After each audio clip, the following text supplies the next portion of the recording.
The startling footage we're about to show you was photographed by a 42-year-old, Romero Valadares. This video was taken yesterday afternoon at his son's 7th birthday in the city of Passo Fundo, Brazil. It was sent to the local news bureau there and sent to us via satellite just a few minutes ago. All initial opinions are this is genuine. What you're about to see may disturb you.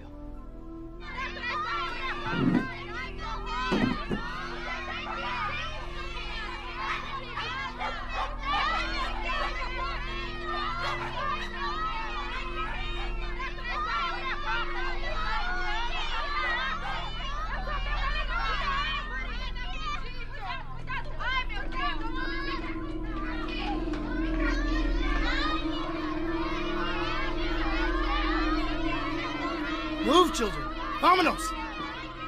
Está atrás da garagem! Está atrás daí! It's behind!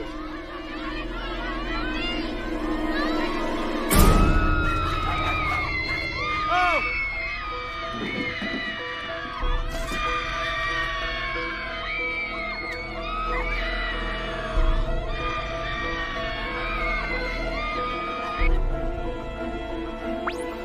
Está atrás da garagem! Está atrás daí! It's behind!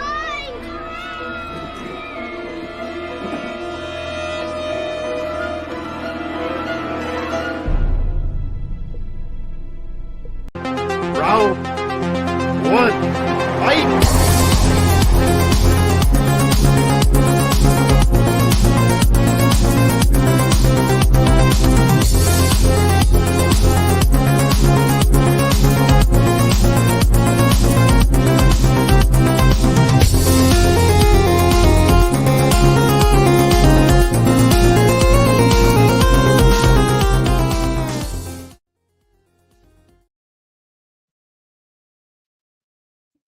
Hello, everyone, and welcome back to the Movie Hero Network. This is Tournament Fights number 227. We are continuing our ladder series of 2002 this evening with part 2 of 2002. We did part 1 on Monday night. You can go back and check that out if you like. But we're getting ready to continue everything here this evening, and I will not be alone in this venture. Jordan Anderson will be along very shortly. I'm just kind of getting things started and getting things rolling here.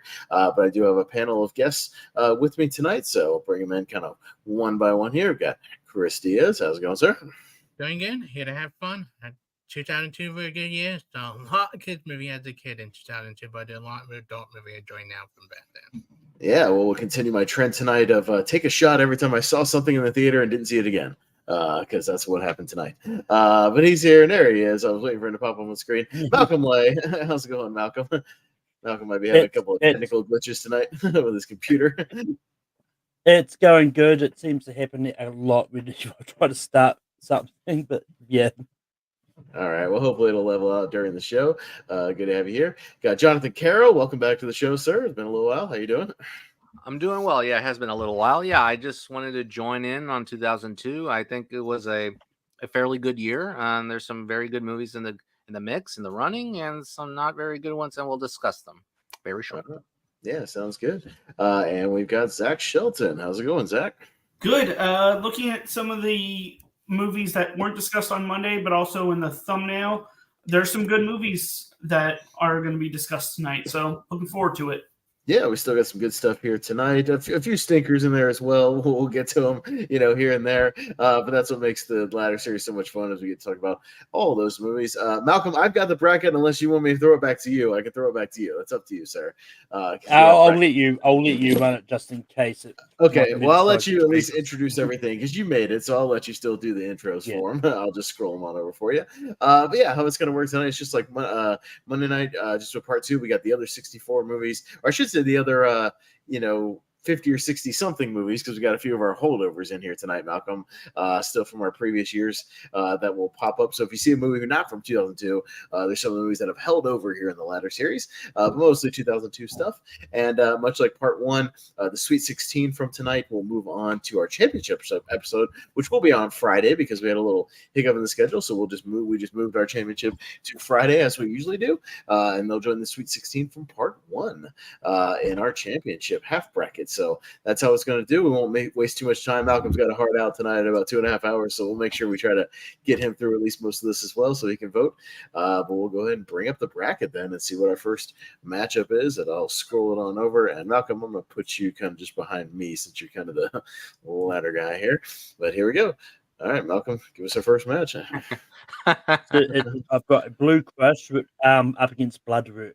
All right, and these are all randomized as well. Wow. So, Blue Crush. Hey, anybody remember these 2 movies from 2002? I do, actually.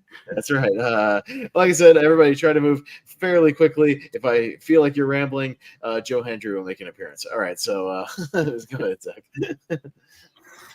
Yes, so I haven't seen either of these, but I have at least heard of Blue Crush, so I'm going to go with Blue Crush. Mm-hmm. All right, Mr. Diaz. You mean me? Oh, Caro, I'm so sorry. Wasn't even looking at my own screen. Sorry about that. Caro, go ahead. All right. Yeah, I've seen both of them. Bloodwork was one of the first time watches in the last few days. Because I'm an Eastwood fan, and it was fine. I thought it was a fine movie, and as well as Blue Crush, I think it's fine. So they're equally on the same wavelength in terms of quality. But the question is, which movie would I rather return to? Look, I like Eastwood. I like his movies, but this is not one of his very best. And we don't have a lot of surfing movies besides, Point Break. So I'll go with Blue Crush marginally. All right, Chris. Yeah, these are 2 blind spot. I will make you a list of what to watch that I haven't seen. And these were high on my list, but I go with the Jeffy one, Blue Crush. Wow, this is astonishing. Yeah, if y'all had seen Blue Crush, you would not be voting for it. Malcolm? I've seen it.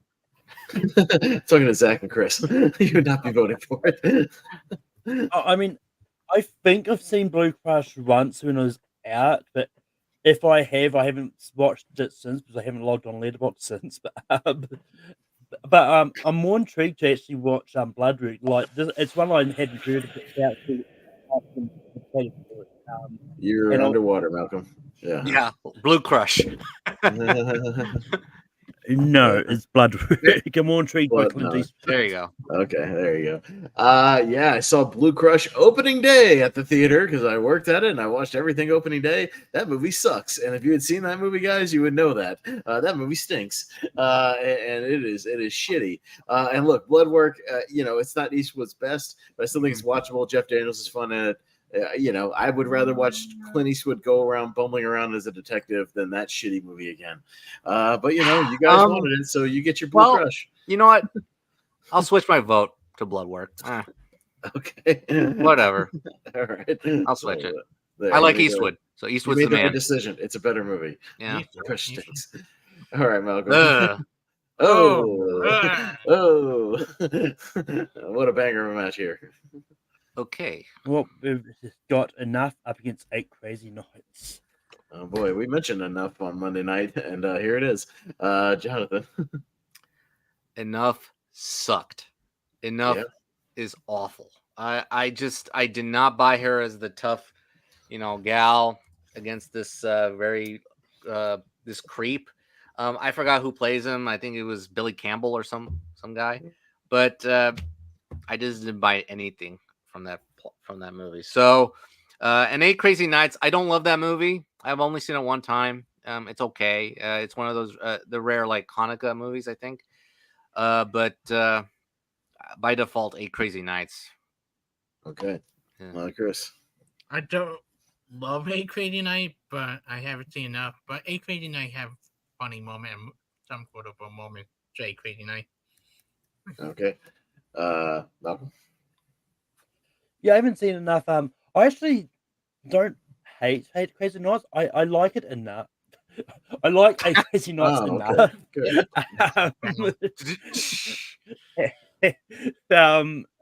But yes, I'm gonna go 8 Crazy Nights. Yeah, enough is not good. I saw that trailer about 1,000 times working at the theater because they used to have these reels on the TVs that would play a bunch of trailers over and over again on the side concession stands they used to work at. So I saw that trailer. I saw the Daredevil trailer a lot. I saw all these trailers a whole bunch. Yeah, self-defense is not murder. Yeah, it's bad. But you know what's worse? 8 Crazy Nights is fucking worse in grading. I Really? can't believe y'all are voting for that again. Yeah, that movie sucks. I hate that movie. Wow. So I'll give it to enough because I think 8 Crazy Nights is way more annoying. Zach?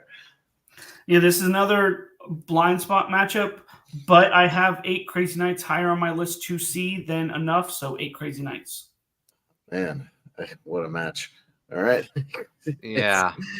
Ooh, yay, swim fan. All right. Oh, no. And Death to Oh, Smoochie. no. All right. What another excellent matchup, Chris. Oh God. God, I think Swim Fan once, and it was bad because my college friend showed it to me. I haven't Death to Smoochie. Jordan recommended it to me. I would watch it today, but I chose to watch a Nicolas Cage movie over it. But I would give it to Death to Smoochie because Swim Fan stuck. All right, Malcolm. Yeah, it's I kind of enjoy both of these for different reasons. Oh. Like Swim Fan, I mean, Swim Fan is one of those movies that I watched a while ago. I haven't revisited it since. So maybe if I rewatch it, my feelings on it will change. But when I first watched it, I enjoyed it enough, and even Death to Smoochie, I think is fun. But yeah, I'm going to slightly go Swim Fan here. Yeah, it's interesting because Death to Smoochie is one I revisit periodically because I'm like, I know it's like kind of a cult movie. I'm not fully there with it yet. I think there's good performances though, and there's an interesting story there. Swim Fan is not a good movie, but I think it's kind of a guilty pleasure movie because it's one of the many single white female Fatal Attraction knockoffs, and I laughed so much throughout the movie watching it on how terrible it was. And I like a great bad movie, and I think Swim Fan is a great bad movie. So I'm voting for Swim Fan. Oh my God. Yeah, I have more fun with it than Death to Smoochie. So when we tried to make Jesse Bradford a thing, anybody remember, Zach? Short and sweet, I'm going to go with Swim Fan. Oh my holy God. Yeah, Jonathan. Oh. Swim Fan. Wow. Now I'm Austin here because like Swim Fan sucks. This is actually the worst of the crop. It's basically like if a high schooler had not watched Fatal Attraction, but has heard of Fatal Attraction based on the plot summary. This is basically the MTV version of Fatal Attraction. That's why it's hilarious. That's why I think it's a great bad movie. Oh my God. And putting it in a sentence with that and single white female. Ooh, yikes. Yeah, it's awful. Yeah, just the infamous swimming pool scene. That's basically the highlight, and that's pretty much it. The rest is just forgettable. Death to Smoochie, I watched for the first time recently. I love the premise, and it just stays there. And unfortunately, I didn't love the movie. I thought Robin Williams, he's not in it as much. I was very surprised. So he was kind of irate and annoying for me. Edward Norton's fine, but I think the scene stealer for me was Pam Ferris as the Irish mob boss. She was fantastic in that movie. But boy, I don't like either of them, but Swim Fam's going to move on, so I'm going to vote Death to Smoochie. The ending of the Swim Fan trailer was great because it had the chick going, "You love me, I know it," and then it goes Swim Fan and kind of bubbly swimming letters. It's great. See, I saw these trailers a million times in 2002 in the theater, so I remember all these trailers like all the little moments. All right. Oh, right. Like Mike and Simone. Okay. Excellent. Two more bangers. This is actually easy for me. So. Malcolm? Yeah, I haven't seen Simone. It from the poster, I kind of get the feeling it's similar to something like Red Sunset, where you're creating a female to date or something. Just and yeah, I'm not a big fan of Like Mike. Like it's one of those ones that I've seen once. They've thought about revisiting it for this. There's like, no, there's things I haven't watched before they really should prioritize first. So just because I'm not a fan of Like Mike, I'm going to slightly go Simone.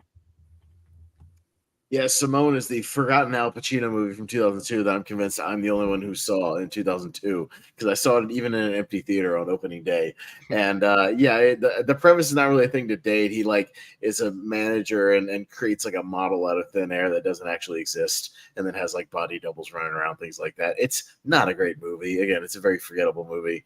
But the trailer was everywhere. Like Mike, I owned on DVD.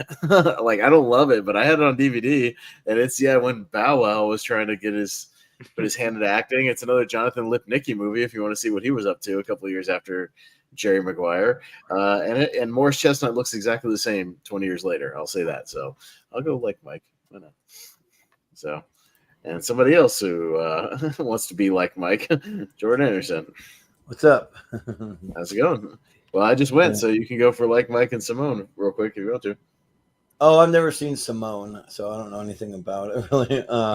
Like Mike's fun enough. I like seeing all the NBA players. Like you got Allen Iverson and Jason Kidd right there on the poster, and you see a bunch more in there. So I think it's fun. So yeah, I'll go with like Mike. I grew up watching that with my younger brother's favorite player of all time was Allen Iverson. So we kind of had a connection there. All right, Zach. So I've only seen one of these movies, and that was Like Mike, and I remember enjoying it for what it was. Yes, it is kind of like a kid's family movie, but I remember liking it, so Like Mike. All right, Jonathan. Ha! All right, I'm back again here. 2002, and I had to make this fucking AI model to save my career. What the fuck am I doing in this movie? Simone. Oh, that paycheck. Oh man, I remember, enjoying making that other movie with Robin Williams and Christopher Nolan there. And I heard that didn't make through. That didn't make it through the first round. I don't know why. Bullshit. Yeah, Simone's forgettable. Yeah. Okay, enough of Al. Simone. Yeah, that was one of my first time watches, and yeah, I like the premise, but again, it's forgettable to be honest. Like Mike. Whoever wants, if you're a kid, don't you dream of, wanting to play for like in the NBA or NFL, whatever? And this is basically a fantasy that comes true. And this is one of those childhood movies that I enjoy over the years. And I like the movie. So I'll go with like Mike. So bye, Al. Yeah. We won't see Al again until 1999. Chris? Yeah. I was about to say, did the Recruit come out over that 2003? The Recruit was 2003. Yeah, we won't see Al again until 99 with Any Given Sunday and The Insider. So yeah. 2002 was a weird year for kids movie, I will say. Look at that list in general. Haven't seen Simone. I guess not my adult thing is great, but it's the late Bad Kids movie that came out in 2002.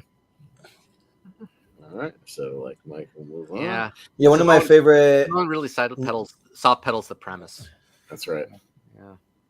One of my favorite low-key gags from like Mike when I was a kid, because I was also a Dirk Nowitzki fan. So he's backstage trying to get Mike's autograph, and he's like, can I get a second autograph? It's for my sister. I'm like, what's your sister's name?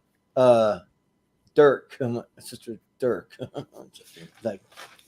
Great movie. Yes, finally. Anchorman from 2004 holding over against Resident Evil. Oh, that's the original. Anchorman wins? So Anchorman wins? Yeah. Nobody's winning for Resident Evil, right? Yeah. Anchorman. Yeah, that's true. Okay. Anchorman gets a bye. Just checking. Resident Evil, don't ever be that. Yeah. It started a really bad trend of movies that never ended. I've never watched Spirit, it. the horse movie. Against Divine Secrets of the Yaya Sisterhood. A big fat pass. Who has seen Divine Secrets of the Yaya Sisterhood? I saw every movie in theaters that year, so I saw it. Okay. I saw every movie that came out. So I saw it. Year for kids movie. Although I get it confused with the Sisterhood of the Traveling Pants. I know. It's an equally long title. Yeah, exactly. So Spirit wins because you're the only one that's Spirit seen it, wins? Austin. Yeah, because nobody else has seen. I've never seen Divine Secrets. No, I have not seen it. So Spirit has a great score by Hans Zimmer. It's really good. Yeah. Well, and also, any objections? I was going to say Spirit is in my top 64. So. There you go. All right. So okay. I mean, I think Jonathan remembers that. So all right, we got Confessions of a Dangerous Mind and Catch Me If You Can. So that's two better movies here. Oh, so at least we got some better movies. All right, yeah, I'm up first. So yeah, no, Confessions of a Dangerous Mind is a pretty solid thing. Yeah, we talked about it when we had our Sam Rockwell tournament. Yeah, good performance there. But yeah, you're going up against a pretty damn heavy hitter with Spielberg and Catch Me If You Can. And yeah, he had two good movies in 2002. He had a good year. So, but yeah, I'll go Catch Me If You Can pretty easily. I've heard. Yes. Yeah, I know. But the other one didn't make it. Yeah. So that's what it is. But the Time Machine did, because everybody on here loved the Time Machine. Yeah, I'll talk about the Time Machine. The time? What's the Everybody had like the one at some point. Anyways, Jordan. Yeah, it did. But you know what? I feel like we see Catch Me If You Can a lot on here. It's really good, but I'm a huge Sam Rockwell fan. He's one of my favorite actors, and I think that he kills it in this. He's really good. And then George Clooney is kind of a little bit of a badass in some ways. And then he brings along his friend Julia Roberts, and then of course Drew Barrymore, I think, plays like Sam Rockwell's wife in it, maybe her girlfriend. I can't remember exactly, but and then you'll see all kinds of different cameos and stuff pop up. Matt Damon and Brad Pitt and Maggie Gyllenhaal, a bunch of different like Rucker Howell, all that. So yeah, I'll go with Confession of a Dangerous Mind. Actually, I was pleasantly surprised when I watched it for the first time last year. Yeah, Leo was talking about Yaya Sisterhood is one of the three Sandra Bullock movies, not only in 2002 but in this bracket, because those other two movies you mentioned I think are in this bracket tonight. So yeah, let's see which either of those make it through. Yeah, Zach. So Confessions of a Dangerous Mind is on my list to watch, but Catch Me If You Can is in my top 64 and actually my favorite Leonardo DiCaprio movie. So Catch Me If You Can. All right. Yeah. Jonathan. Mm-hmm. Confessions was the last movie I watched, and I just wrapped up. Mm-hmm. I liked it. Yeah, I liked the movie. Clooney does not have a great track record as a director, but as this is his debut. I think it was a good movie, a very good movie, saved by a great Sam Rockwell performance. I think he's terrific. He kind of saves the movie from being a little forgettable. But I did like, Clooney and Julia Roberts. She's very sexy in this movie. She's very good in the movie. And Drew Barrymore's cute. But Catch Me If You Can is excellent. I love that movie, and heavy hitter. So I'm gonna go Catch Me If You Can for Spielberg. Yeah. Chris. Confession of a Dangerous Mind, the next movie to watch. I would planning to watch when I had time. Because I watched that and the other Charlie Kaufman movie. But they watched that after watching the other Charlie Kaufman movie. But on my list to watch. I love Catch Me If You Can. In my top 50 of favorite movie all time. Great performance with Tom Hanks and Leonardo DiCaprio. Good musical though, but Catch Me If You Can. All right. Yeah, and Malcolm. Yeah. Just quickly, I think the Time Machine hit an easy part of the break because it was kind of up against a whole bunch of forgettable movies. Mm-hmm.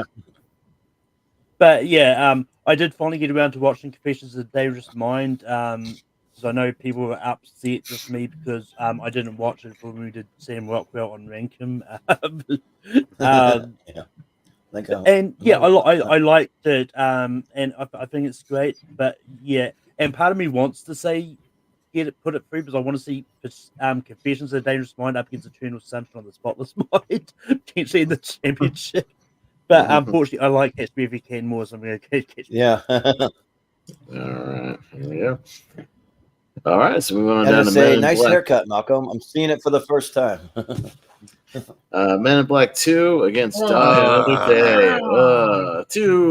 Two, I guess we'll say maybe disappointing big movies from that year. Yeah, to say the least. An easy one for me. One of these is clearly horrible. So Men in Black 2 sucks. I hate that movie. I think it's god awful, terrible, a horrible villain, and just it's not good.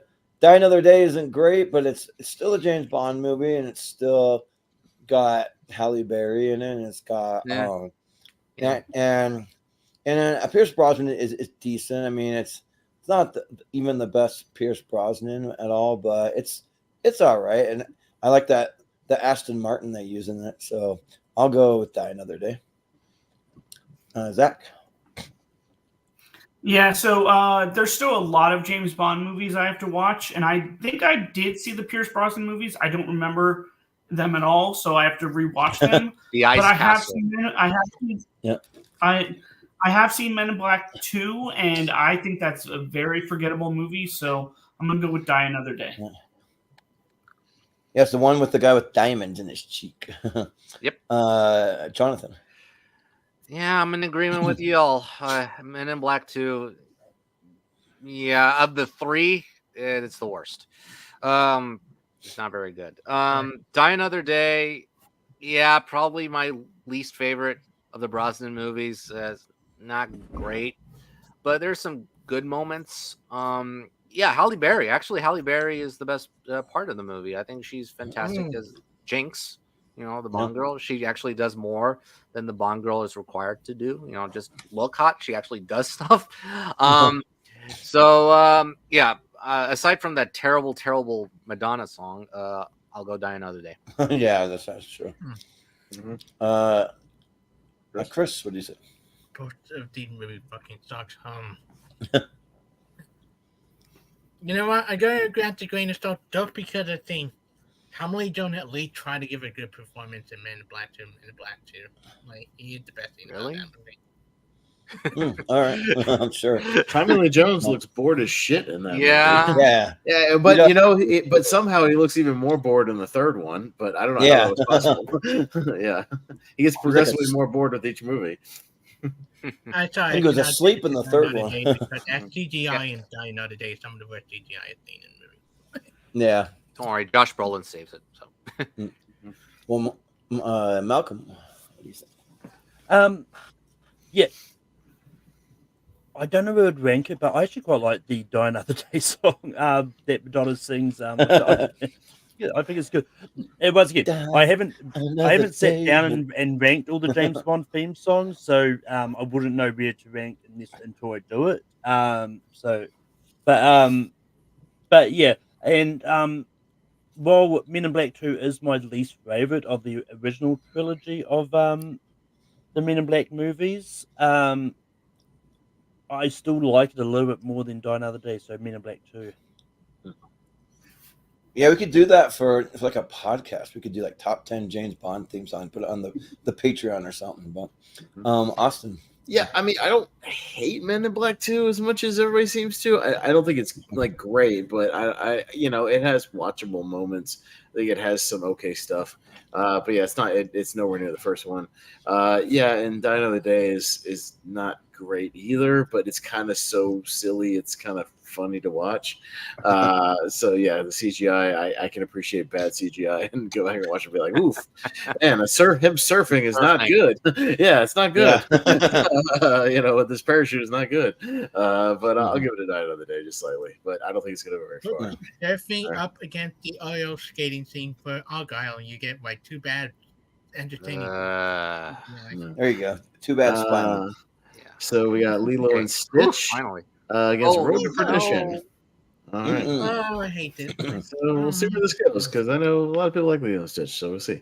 Soon to be a live action movie because we have to remake everything. Why? Why?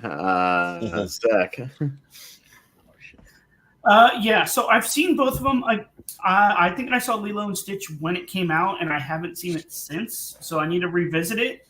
But I think I rewatched Road to Perdition, I think a year or two ago, and I thought it was a really good movie. I actually think Tom Hanks should have been nominated. I don't think he was. But I'm going to give it to Road to Perdition. All right. Yeah. Jonathan. Yeah, good year for Hanks. Yeah, it was a good year for Hanks. Paul Newman got the nomination. He's also really great. And future James Bond, Daniel Craig in Road to Perdition. Isn't it? Yeah, we talked about it on our Battle of the Bonds the other day. Yep. Lilo and Stitch. Yeah, it's a very good movie. I like Lilo and Stitch a lot. It has grown for me because of its sweet warmth underneath the story. I mean, it's all about family. So it's very very sweet. I like it a lot. Definitely one of the better Disney animated films of the 2000s. Road to Perdition.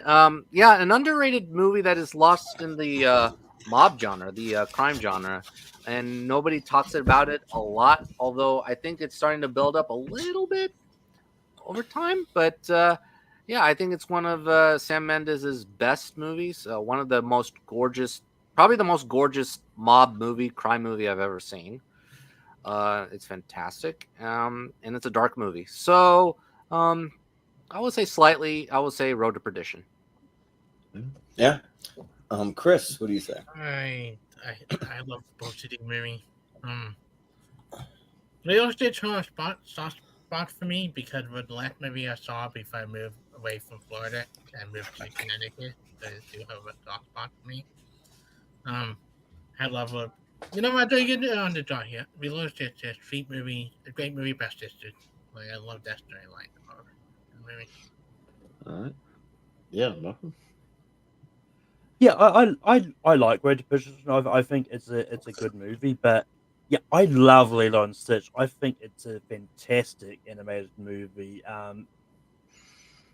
And I would argue it's probably the one of the best animated movies Disney did in the 2000s, honestly. So I'm going to go Lilo and Stitch. Mm-hmm. Yeah, I'm not as I've said this before. I'm not as high on Road to Perdition as kind of everybody else is. I think there's good performances and technically it looks great. I've just never been. It's never clicked for me as much as everybody else. I think it's okay. But yeah, Lilo and Stitch is actually pretty underrated and a pretty good movie, and we don't need a remake. This movie's perfectly fine on its own because I don't know. Again, I don't. What are you gonna have live action people and then a CGI Stitch running around? I don't need that. Like that's just silly. Like I just whatever. I don't know. So I'm gonna go Lilo and Stitch actually. Yeah. Jordan? Yeah. If you want to do like a sequel, I mean, update it and make it CG. I mean, like 3D animation. They're not really going back to that 2D style very much at all. But yeah, Turkey Balaba. I mean, I think that like the Stitch characters fun. I was running to go see. I used to have a little thing where back when the Disney store was a thing, and I'd buy all these plushies and like save them for like my nieces and nephews and stuff. And we have a big closet where they're all there, but my nieces and nephews have wrecked it as kids do. So I can't find it. It's buried in there somewhere. Lilo and a Stitch, but I'm just like never really connected with Lilo and Stitch all that much, though. It doesn't really do a lot for me. But Road to Perdition, I think is great. I think. Even though it is a little hard to buy Tom Hanks as a villain, he is doing something different here, and I appreciate that, and like the dark road that it takes and stuff. So I'll give it to Road to Perdition. All right, so we got our first tie. So we start at the bottom, work our way up with the tiebreaker. So Zach has a tiebreaker. Road to Perdition. All right. Yeah. All right. It actually makes me sad a little bit. I mean, yeah. Like, why did it go against Simone or something? I mean, yeah. We got Red Dragon against Punch Drunk Love. Man. All right. So Jonathan. Okay. I like Red Dragon. It's a good. It's a solid prequel. Obviously, it doesn't hold up to the Silence of the Lambs, but.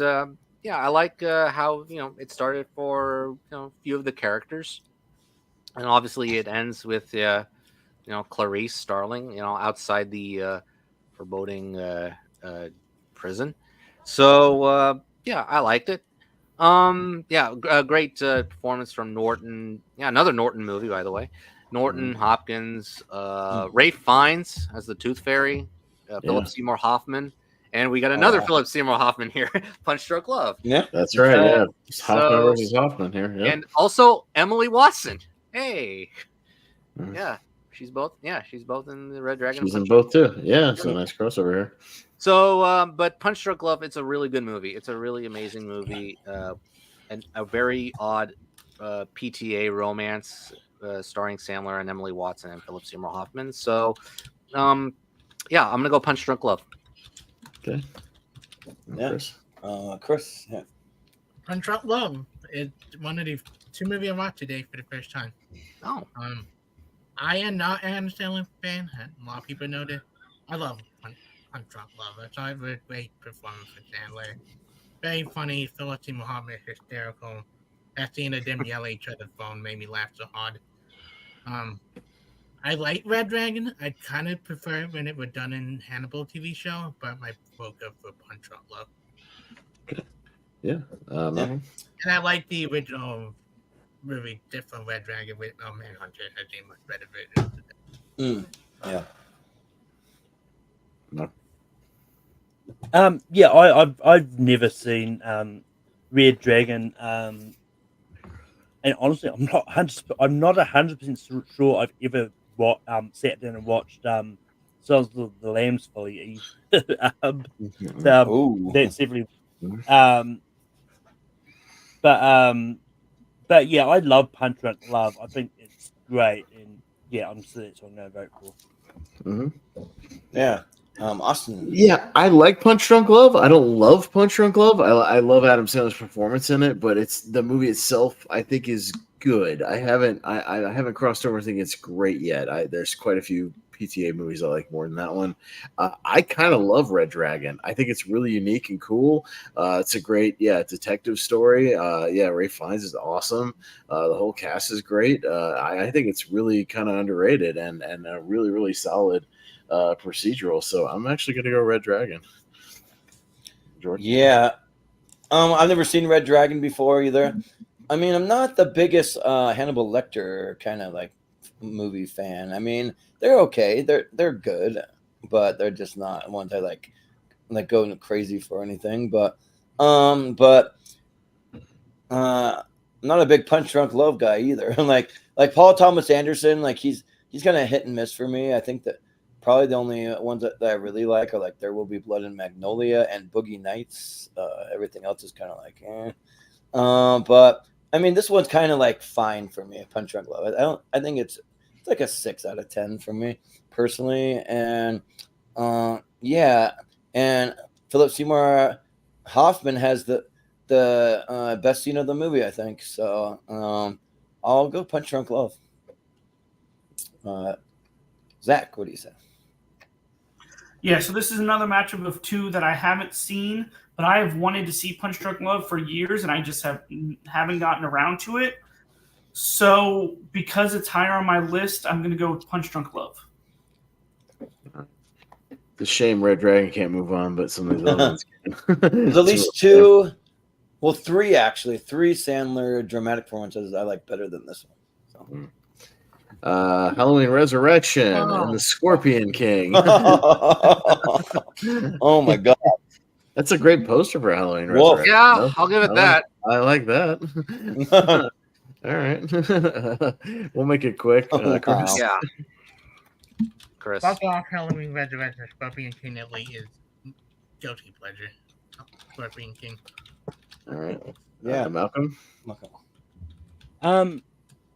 Yeah, I actually kind of enjoy Halloween Resurrection. I think it's a lot of fun. Wow. Like I watched all the Halloween movies for the first time last year, and like there wasn't actually one I don't think there was one I actually fully hated either. Like the zombie ones like have their moments, but I think I'd still watch them again. But I just haven't seen Scorpion King, so Halloween Resurrection. Yeah. Austin. Trick or treat, motherfucker. You're on Dangertainment. Fucking Halloween Resurrection is so bad, and yet I've seen it like a dozen times. It's so awful because I love bad horror movies. And look, Scorpion King is like mediocre. It's not the best. Yeah, I think Rock would have a better kind of leading man thing with the rundown the following year. It's kind of mediocre. And which one I'd rather watch right now, and I've seen more, Halloween Resurrection. So that's my vote. Jordan? Well, I was just looking up the Rotten Tomatoes. So Halloween Resurrection is at 10%. Yeah, buddy. Tomatoes. The Scorpion King, 41%. Like that actually kind of shocks me. It's like way better than I thought. But and I've never seen Halloween Resurrection. There's a lot of like in between Halloween. I've seen like the first 3, and then like the last 4, and then everything in between I haven't really seen. But I'll go with the Scorpion King. I mean, it's at least fun. I mean, just ignore the worst CGI in like almost history of movies, but I'll go Scorpion King. Zach. Yeah, so I've only seen 3 Halloween movies so far, and that's 1, 2, and 5. I just haven't gotten around to the other ones. But I have. How seen do you the jump to Scorpion 5 King. when 5 No, picks up right it's where for 4 left off? No, because like you've said in the past, Pez, I watched it for a battleground match. That's why it was 2 and 5 for the 2 for. I was gonna say match, that so. must have been confusing as shit because it follows part 4 immediately. You're like, It was what? about like what was the worst Halloween sequel? And it picks up, and then the 6th one picks up right where the 5th one left off. It's its own little trilogy. So that must have been good. You watched the middle of the Thorn trilogy. But I have seen Scorpion King, and it's good for what it is. So Scorpion King. All right, Jonathan. Okay. I've had one of these rare occasions where I had to turn off a movie after 30 minutes, and this is one of the few. Halloween Resurrection. And it just... Come on, you didn't get to Busta Rhymes doing Kung Fu on Michael Myers. How dare you? And he knows Kung Fu because he watches Bruce Lee movies, because you instantly know. Well, I like Bruce Lee. I mean, I like Bruce Lee, but I'll probably revisit it maybe this Halloween season. I don't know. But you know what? Scorpion King is not very good either, but I'm just going to vote Scorpion King because I do not want the tiebreaker to this terrible matchup. All right. You don't want to have to vote twice on this matchup, Jonathan? That's right. No. Yeah. High Crimes and A Walk to Remember. So, all right. I think that's a fun, Pez. I think that's fun for the whole family. Yeah, it is. I think that High Crimes is PG-13. I think PG-13. So yeah, it's pretty tame for what it is. Malcolm. Yeah. I know I've seen High Crimes once. It's been ages since I have seen it. And I remember enjoying it enough. But yeah, I actually really enjoy Walk to Remember. Like I'd put it in probably the top 5 Nicholas Sparks adaptations easily. It's a really good romance movie, so I'm going to go Walk to Remember. Yeah, take a shot because Pez saw High Crimes in the theater, working there, and never saw it again. And Pez has seen A Walk to Remember several times, only because my sister had it on DVD. She played that movie all the damn time in the house. So I've seen that movie quite a bit, actually. Yeah, it's when we tried to make Shane West a thing for about 2 years. Didn't work out too well. But I've seen it more, so I guess I'll go A Walk to Remember. It's fine. So you remember the soundtrack to this? Oh, dude. Yeah. Everything. Yeah. Half that soundtrack still plays on my Publix playlist that I have to listen to right now in 2024. Yeah. I've never seen High Crimes. It just wasn't a pairing I was like rushing up to go see, but I mean, not really a Walk to Remember either, but the quick little story is when I saw A Walk to Remember, I've seen it multiple times, but the last time I watched it, the girl I was dating at the time, we were going on a road trip the next morning. So I was staying the night at her house and we just made out through this whole movie. She put it on, we didn't pay attention, and that was it. So I did not watch it. But I'll still vote for A Walk to Remember because I had other good memories while I was watching that. Wow. I'll get to my part in a moment. No, I did not name him. Yeah, but Zach. Yeah, so I haven't seen High Crimes, but I have seen A Walk to Remember, I think, a couple times. And this is a good Mandy Moore performance. I've seen a bad one recently. But I did enjoy this movie, so A Walk to Remember. Yeah. Mandy Moore. Jonathan. So you made out during Schindler's List? I mean, A Walk to Remember? Yeah. Even no, we're not doing during Schindler's List. I don't know during the dark moment of A Walk to Remember? Yeah. Wow. Holy moly. The part where she dies. I mean, spoiler. Well, somebody dies in every Nicholas Sparks movie. That's not a spoiler. Somebody gets cancer and dies on every one of those Nicholas Yeah. Sparks Yeah, things. every single one. Every single one of them. Yeah. Yeah. Anyway, I have to be honest with myself. I have not seen High Crimes. I mean, I like their other movie, their other pairing I believe it's called Kiss the Girls. I kind of like that one. But I've seen A Lot to Remember. I don't love the movie, but you know what, Zach, you made a good point. I mean, it is a good Mandy Moore performance. I guess on that basis alone, I'll give it to Mandy Moore here. So I'll vote for A Walk to Remember. Yeah. Yeah. All right, Chris. I had not seen High Crime, and I wanted a good Mandy Moore romance. I want This Is Us all over again. Yeah, I don't like Walk to Remember. I don't like Nicholas Sparks, but it's the only one I think to Walk to Remember. Wow. It's a sweep on A Walk to Remember. A sweep for A Walk to Remember. All Yeah, for right. the first clean sweep of the night, and it goes to A Walk to Remember. Excellent. All right, must be a heavy favorite tonight. I expected to win the championship. All right, so it's going to win the Remember championship. that right? walk. Yep. All right, Oh, Sweet no. Home Alabama and Harry Potter. That's in the Chamber of Secrets. So Harry Potter wins. So Harry Potter wins. Yeah, I have told the story. Just weird. it's not a long story. I saw Sweet Home Alabama on a bus. That's where I saw it. I saw it on a school Greyhound bus. That's the VHS they brought. So I saw Sweet Home. I saw the trailer 8,000 times in the theater. She goes, "Get your stubborn ass down here. Get me a divorce." And that's like the main part of the trailer. It's really bad. So it's not a good movie. All right, Harry Potter wins. Cool. Yeah, good. it's kind of an offensive movie. Yeah. Yeah.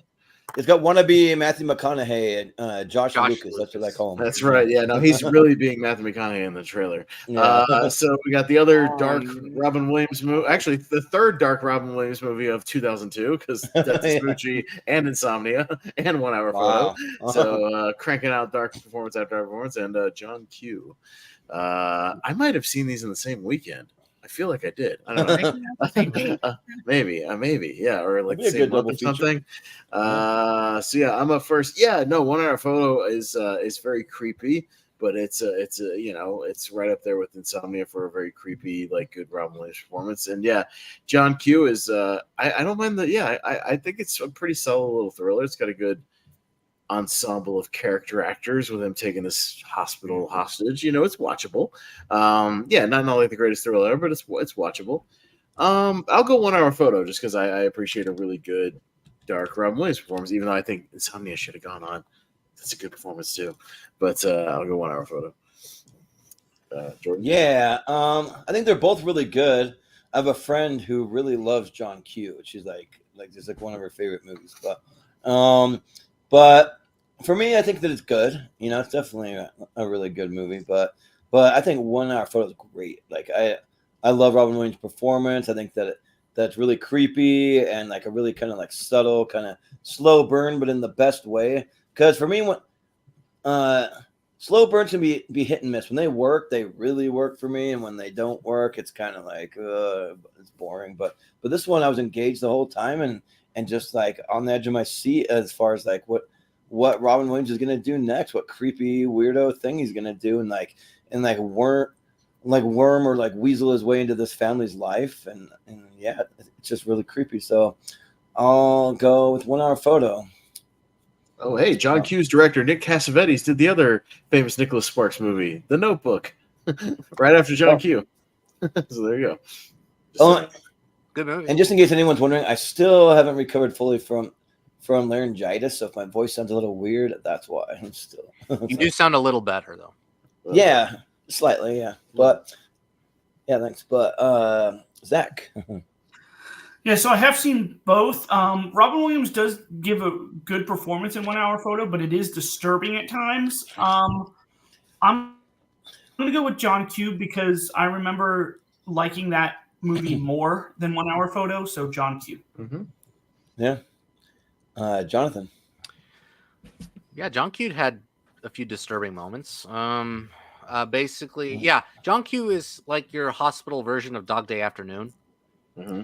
I mean, it's essentially it. Obviously, not as good as Dog Day Afternoon, but John Q is good. I actually do like this movie. I think it's one of those underrated Denzel films that is quite emotionally gut wrenching, especially the moment where he has to make the choice to sacrifice himself to provide his son for a new heart. I thought he was really going to do it at that moment. So, no, seriously, I really thought so. But it is good. 1 Hour Photo, I watched for the first time a couple years ago, and it's not an easy one to watch. It's gradually creepy. It's fascinating. I mean, it kind of matches the loneliness and trauma of Travis Bickle and Taxi Driver. But the difference is that I feel like the direction here is so bland, and I didn't love some of the direction, the camera work. However, Robin Williams boosts this movie's reputation up because of his secretive, menacing performance here. So Insomnia did not go through, huh? No, I forget what it lost to, but it lost to something in the first round. Yeah, it must have been like Two Towers or something like that. I think it went up against one of the Lord of the Rings, if I remember rightly. Yeah, one of them. Yeah. You know what? You know what? A Robin Williams movie should go through because, that's why. 1 Hour Photo. Yeah. And we have another Denzel movie coming up. Yeah. Right. Yeah. Chris. So I had a choice today between watching 1 Hour of Photo or Adaptation. I went with the comedy over 1 Hour Photo. I like John Q. I think it overplayed as shit because everybody in my friend play a lot in my college day. A lot of people I know played a lot. But I do like it. But I would give my vote to 1 Hour Photo based on what I've been hearing from people. I do plan on watching it. I would do watch the adaptation, but I ran out of time. Well, I think most of the world would say you made a good choice with adaptation. I don't like adaptation, so I would have been glad to watch 1 Hour Photo. but Malcolm.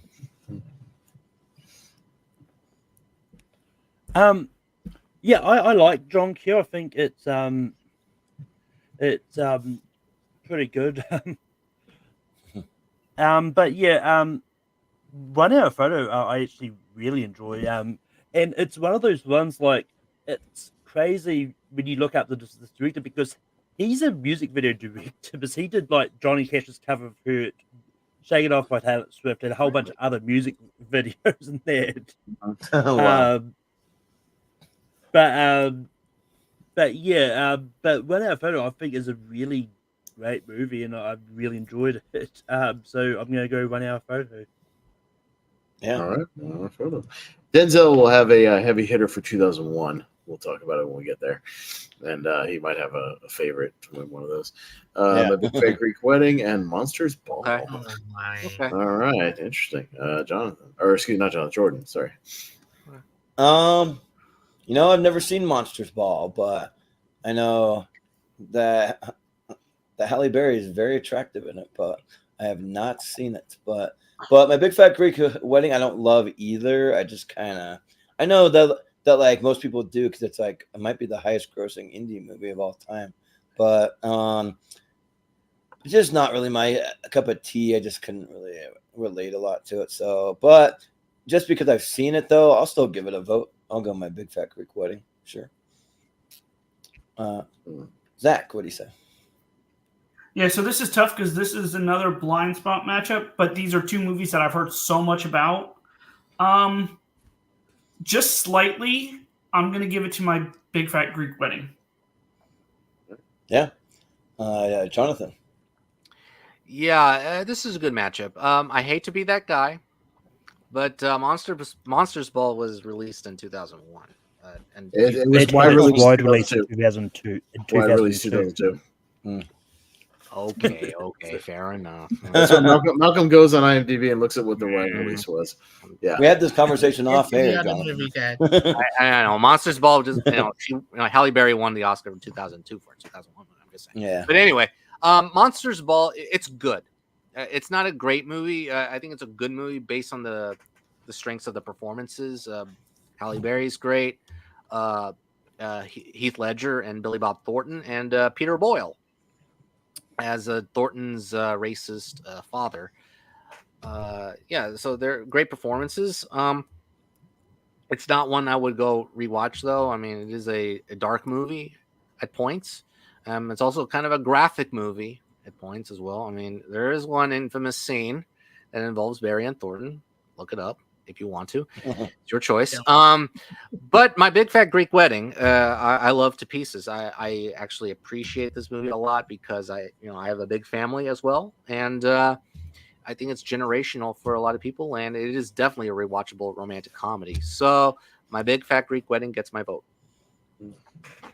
That's probably how I relate to it too. I got a huge family, so. But Chris, what do you say? I've seen both. I've seen Monster Bob once because I have my family own it at home in their DVD collection. It's good.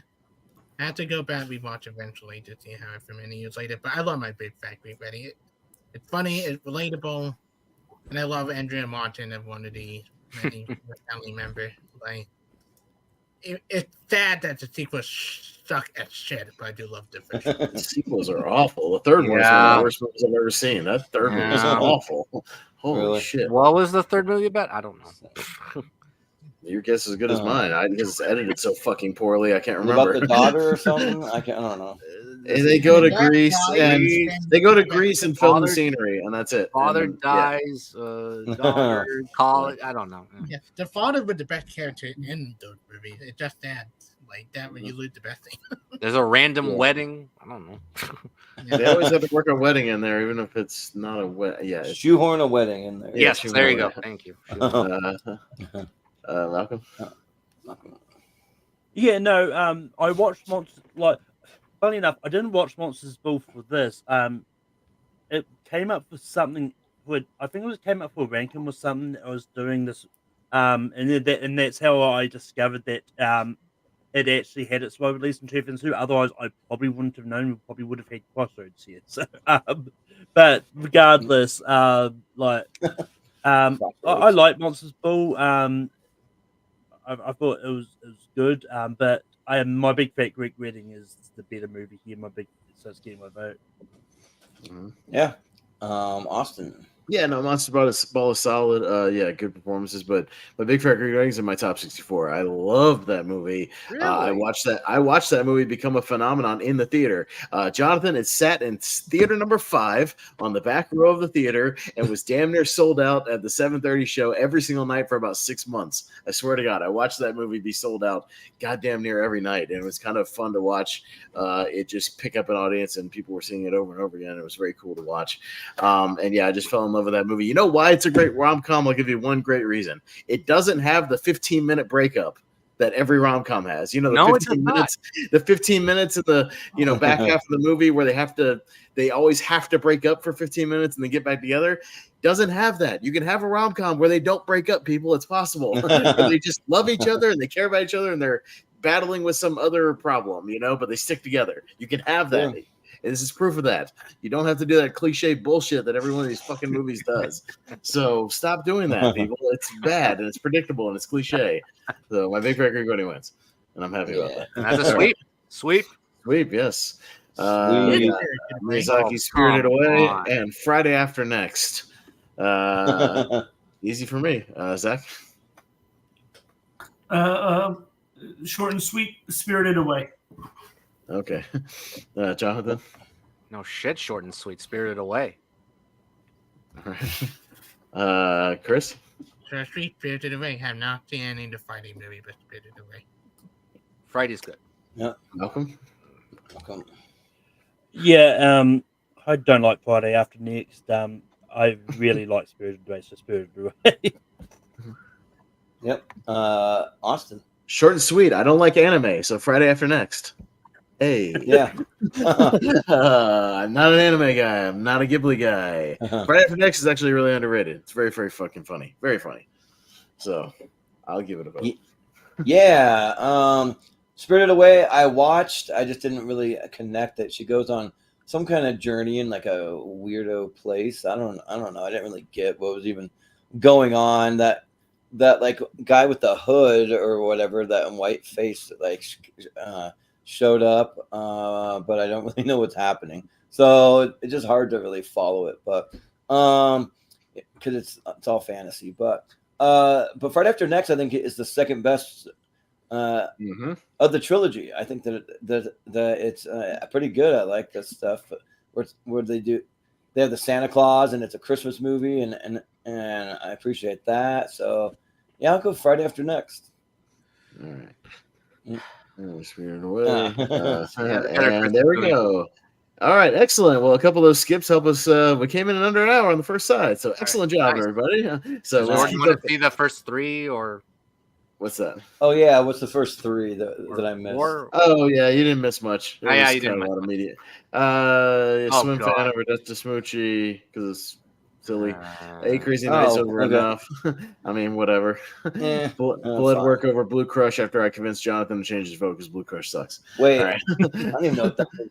Blood work. I don't know. Blood work. It's a Clint Eastwood detective Clint. movie. Yeah. So Okay. yeah. Clint. All right. Well, let's keep up the good pace, guys. So Malcolm can vote on all these before he has to leave. So we appreciate it. Thank you.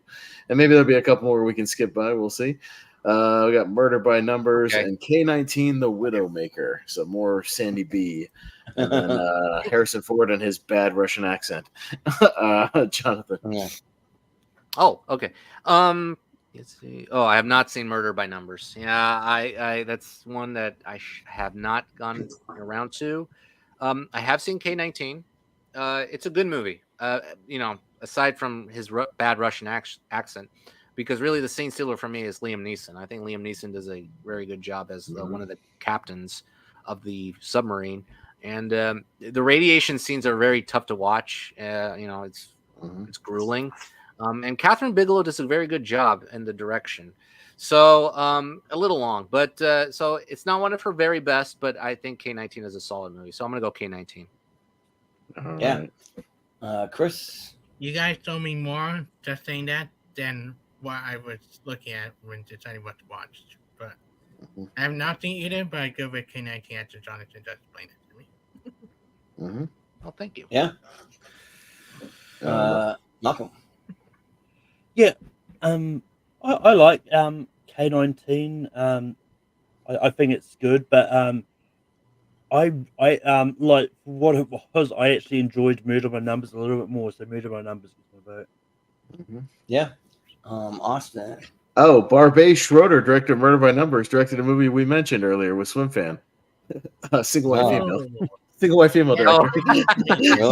So there you go. Sometimes I look up the director while we're voting.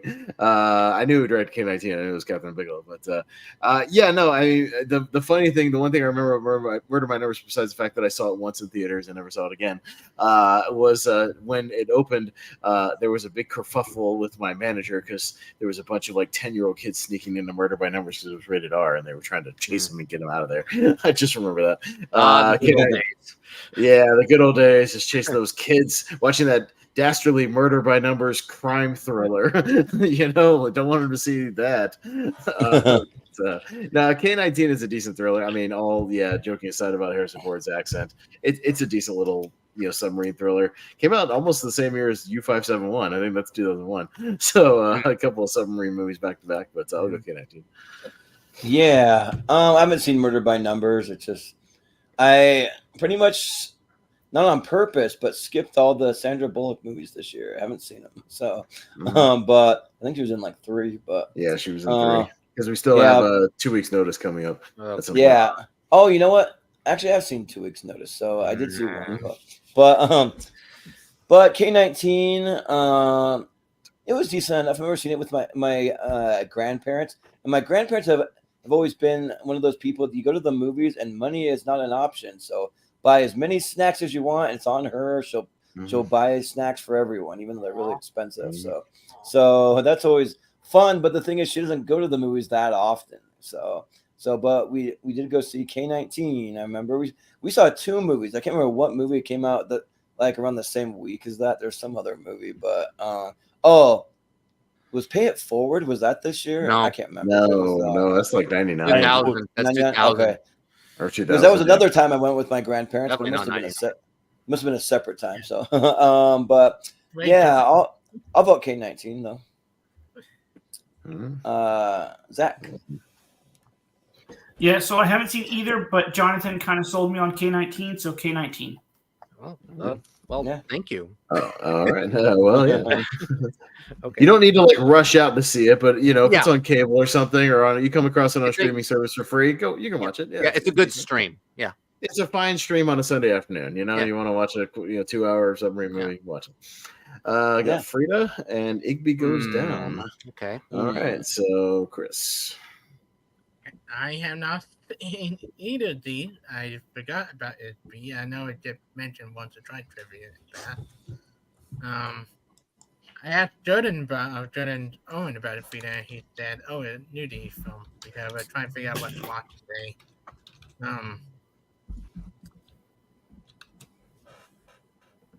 Is he frozen? I try to think. Oh, okay. Thought it was me. On my end. Frida, I don't care about this, but Frida. Okay. Yeah. Malcolm.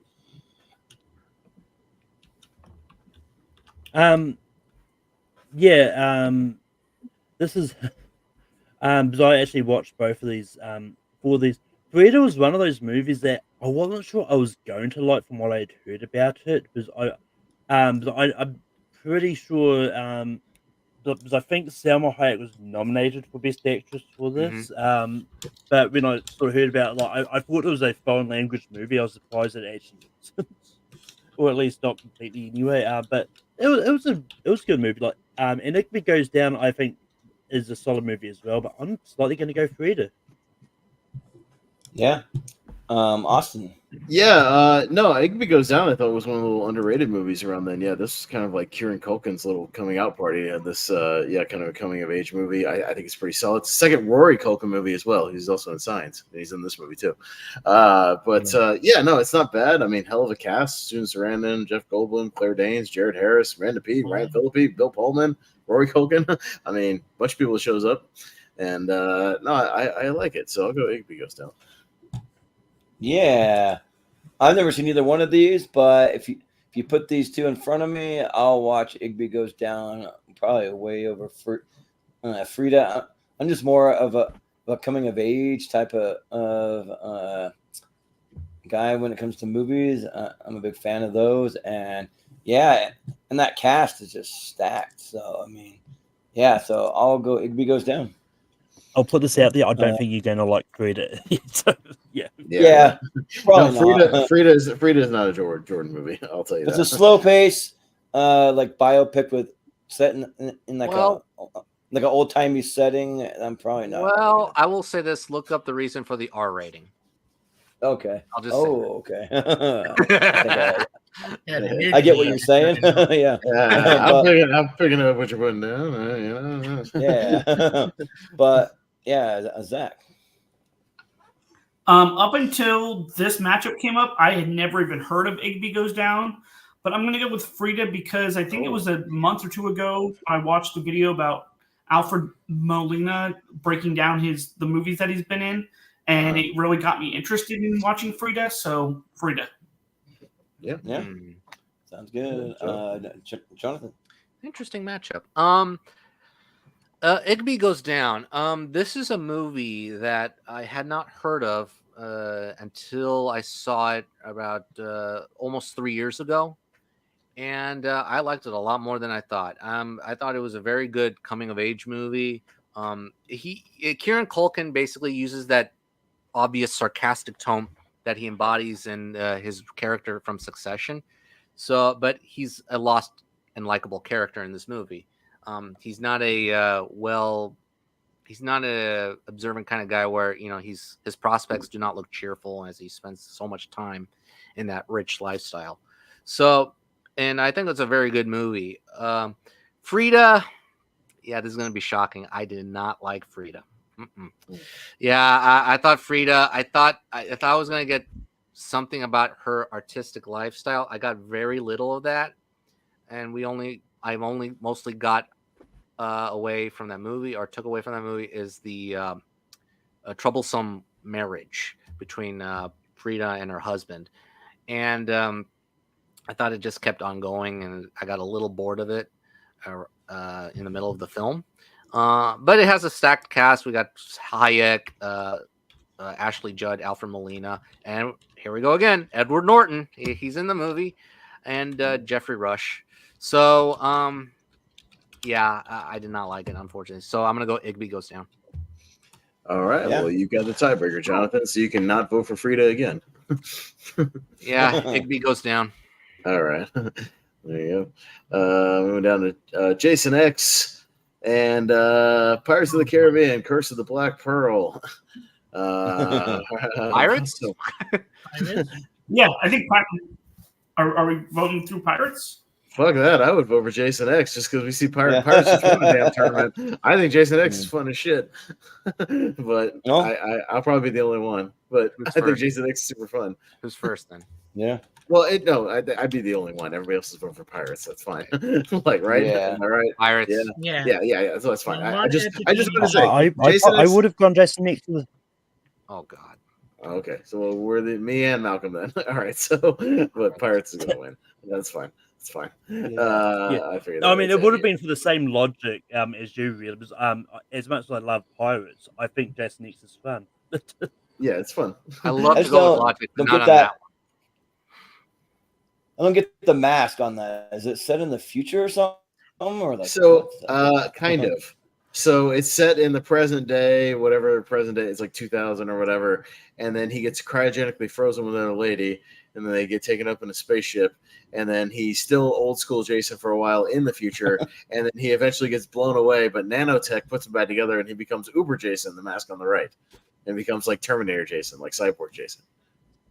Does that make sense? Wow. No, it does Yeah, not make yeah, sense. Well, no, it doesn't Kinda, make sorta. sense, but that's what happens in the movie. And then he goes into holograms of Camp Crystal, like, oh, it's fun. Okay. All right. X2, X-Men United, one of our holdovers from 03, along with Pirates and Mr. Deeds. So, Okay. anybody super enthusiastic about Mr. Deeds, or are we moving on? It's not an awful movie. I like Mr. Deeds. Yeah. But It's okay. I like it. it's okay. Yeah. Yeah. John Okay. I am Turturro very is the best sneaky, about sir. it. Very sneaky. Yeah, Turturro's actually good in the movie. Yeah, I do like it. Satiro's fun. Yeah, he's all right. Peter Gallagher is good as a villain, but that's pretty much it. Nah, I still got to go X2. Actually. Anybody Yeah, go I feel voting good. for it over X2? X2 is really Yeah. freaking good. Yeah. Yeah. Yeah. All right, sounds good. All right, just checking. You could have Just had, there it you is. could have had an X. Oh, an next God. matchup, yeah. Oh, my 40 God. days and 40 nights and 2 weeks notice. All right, Malcolm. Oh my Yeah, I've seen both of these. And it's one of those ones like when it comes to rom coms, like and especially with Hugh Grant and Sandra Bullock, I'm kind of suckers for them because I think Hugh Grant is great in rom coms, and I think 2 Weeks Notice is a fun movie. Like 40 Days and 40 Nights, I think is equally as fun. It's one that I haven't actually. I was going to rewatch this, just didn't run out, but just ran out of time with things I had never seen before. To watch over it, but I remember liking it. But I'm gonna go 2 Weeks Notice. Yeah. Austin. Michael Lehman, the director of 40 Days and 40 Nights, had a fascinating fall. She's well, I mean, pretty quickly. Like he did Heathers first, which a lot of people like. Really good. Then he immediately jumped to Hudson Hawk, one of the biggest bombs of all time. Yeah. And then Airheads, which I know some people like. The Truth About Cats and Dogs. I like that. Good movie. My Giant with Billy Crystal and the basketball player. Oh, Forgot holy about shit. that movie with George Mears. Yeah, 40 Days and 40 Nights, Because I Said So. Oh With, God. another Mandy Moore movie. Ugh, That movie, I walked out of the theater. that sucks. Yeah, man, what a fascinating up and down career that is. All right, having said that, I'm voting for 40 Days and 40 Nights. Still like Josh Hartnett, and I'm all for his comeback. All right, anyways, Yeah. Trap. coming yeah, Trap looks good. I'm I all know, for it. yeah. I'm all for Yeah, his sure. comeback too, but 2 Weeks Notice is fine. It's very like cookie cutter to me. It's just okay. I've never seen 40 Days and 40 Nights, but you know what? Why not? I'll vote for it, sure. I'm not Alright. that like enthusiastic about 2 Weeks Notice. All right, Is that? Zach? A blind spot matchup that I know nothing about either of these movies, so I just randomly made a choice. 40 Days and 40 Nights. All right. All Just right. randomly. Sure. Jonathan. Yeah, 2 weeks notice. It's like the opposite of Notting Hill. Yeah, obviously it's not good, but I mean it's basically Hugh Grant plays the pop star instead of Sandra. I mean, or you know what I mean. I mean, he has fun with the movie. Unfortunately, I think the screenplay is kind of a letdown, and the pacing is not very good. 40 Days and 40 Nights I've never seen. You know what? Screw it. In support of Josh Hartnett. I mean, look, sorry, Jordan, you got to thank Oppenheimer for that comeback. I mean, you got to thank that one. So 40 Days and 40 Nights. Yeah, he's really good. He's really good. For Josh Oppenheimer. Hartnett, yeah. Yeah. Chris. Yeah, Chris. And nothing either because my 11-year-old me back then didn't go see romantic movies like this. Yep. I give John Hartnett love 40 Day, 40 Night. I love Hugh Grant, but I don't love his romantic comedy half the time. Yeah. All right. 40 Days and 40 Nights. All right. Where's Sandra Bullock? Going down to, is this the original Ice Age, Malcolm, or is this one of the sequels? Yeah, it's the original Ice Age. Original Ice Age, okay. And The Rookie with Dennis Quaid. All right. Me, again, take a shot for The Rookie. Saw it in theaters, never seen it since. Pretty sure it's the same for Ice Age, and then I tapped out. I haven't seen it in the sequels. I remember The Rookie being okay. There was a lot of sports movies, around this time, and especially about aging sports guys. For the Love of the Game is kind of similar with Kevin Costner. It's very similar. I think that's like 99. Yeah, it's like they're all kind of similar, like aging sports stars, Another Game, and things like that. It's all right. I don't care about the Ice Age movies just personally, so I'll go The Rookie. Yeah, The Rookie kind of seemed like the beginning, like Dennis Quaid's been doing more like mostly family friendly stuff, and even some Christian stuff and that kind of thing. He's on Fox News a lot, but. So it's kind of going down that path, but and The Rookie might have been like the beginning of all that, but it's fine. But I actually loved the first Ice Age. When these movies came out, I'm like thinking what a delightful franchise, like a great animated franchise that was a lot of fun. I love the scratch stuff, and I love the dynamic between all the characters. And then I did not like a single movie after this. They're just like overplayed them, and just it didn't work. They're poorly written, not good. So, but I like the first one. I'll always defend the first one. So I'll go Ice Age. The Rookie, a rare live-action G-rated movie in theaters. Yeah. Yep. Interesting. G-rated, Interesting. yeah. Not even PG, just G. Yep. Interesting. Wow. That's kind of a rarity, Zach. Yeah, so I think the first Ice Age is good, but I am a sports movie fan, and I've seen The Rookie multiple times, and I do like it, so I'm going to go with The Rookie. The Rookie is safer to watch according to the ratings board than Ice Age, because Ice Age is PG. Right? Oh yeah. Ice Age is PG. Watch out, kids. Go watch The Rookie instead. Well, it's probably rated PG for that sarcastic humor or whatever, Yeah, right. Whoa. One pretty dark moment in the Ice Age. So That's probably why. Some mildly frightening scenes. Yeah, actually, right. On The Rookie. But that just made me laugh. I was like, The Rookie, G, Ice Age, PG. Go watch The Rookie, kids. Wow. You're safe. Jonathan. This is a tough matchup for me because I like them kind of evenly. The Rookie is a good Texas movie. I mean, I like the movie. It's basically just going after your dreams after an injury derails you, from going forward. And Quaid does a good job. Brian Cox actually is very good as his dad. Ice Age. You know what? I had forgotten about that movie's opening when we did the 2000s. Yeah, that's a very funny opening, and I saw that teaser a few times in the theaters. When Scratch, tries to get his acorn, and the glacier comes, approaching him. Tough one. I'll go Ice Age. Right here. Yeah, sounds good.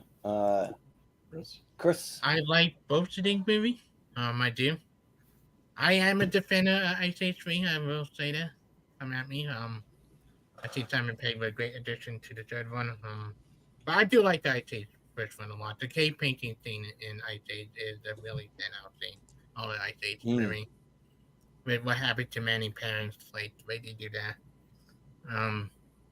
So yeah, Ice Age. I do like 1 and 3 from the Ice Age movie. Yeah. Malcolm, what do you say?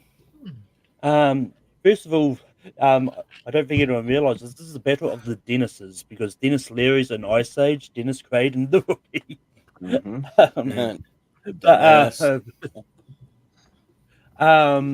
But yeah, I like the Ice Age. I think it's a fun movie.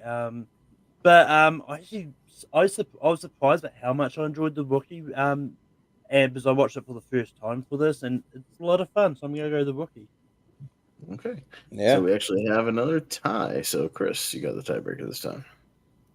We had to give it to that pesky little squirrel with the icon on Ice Age. All right. Ice Age, and going down to the new guy, Jordan's favorite movie, and the Transporter. That's a cool Transporter. I like the Transporter cover. That's nice. Yeah, that's cool. I like that. All right, Jordan, you're up first. Tell us how much you like the new guy. Why it's your favorite comedy? Well, it's funny because I was gonna use that Transporter poster on the thumbnail, but then I'm like, that kind of looks cheap though. The way that he looks, I was like, I don't know about it, but I really do like the new guy. I like Eddie Griffin in it. Like, you got to give him. I forget the name of the eye, the like evil eye. He does that. Or like, who's the biatch now? Like that. Like, I think that there's fun to be had. Like Elijah Dushku, I've met her before. She's pretty cool in person, but it's no Transporter though. The Transporter is freaking great. Chelios, and it's just like a cool. Chelios is Crank.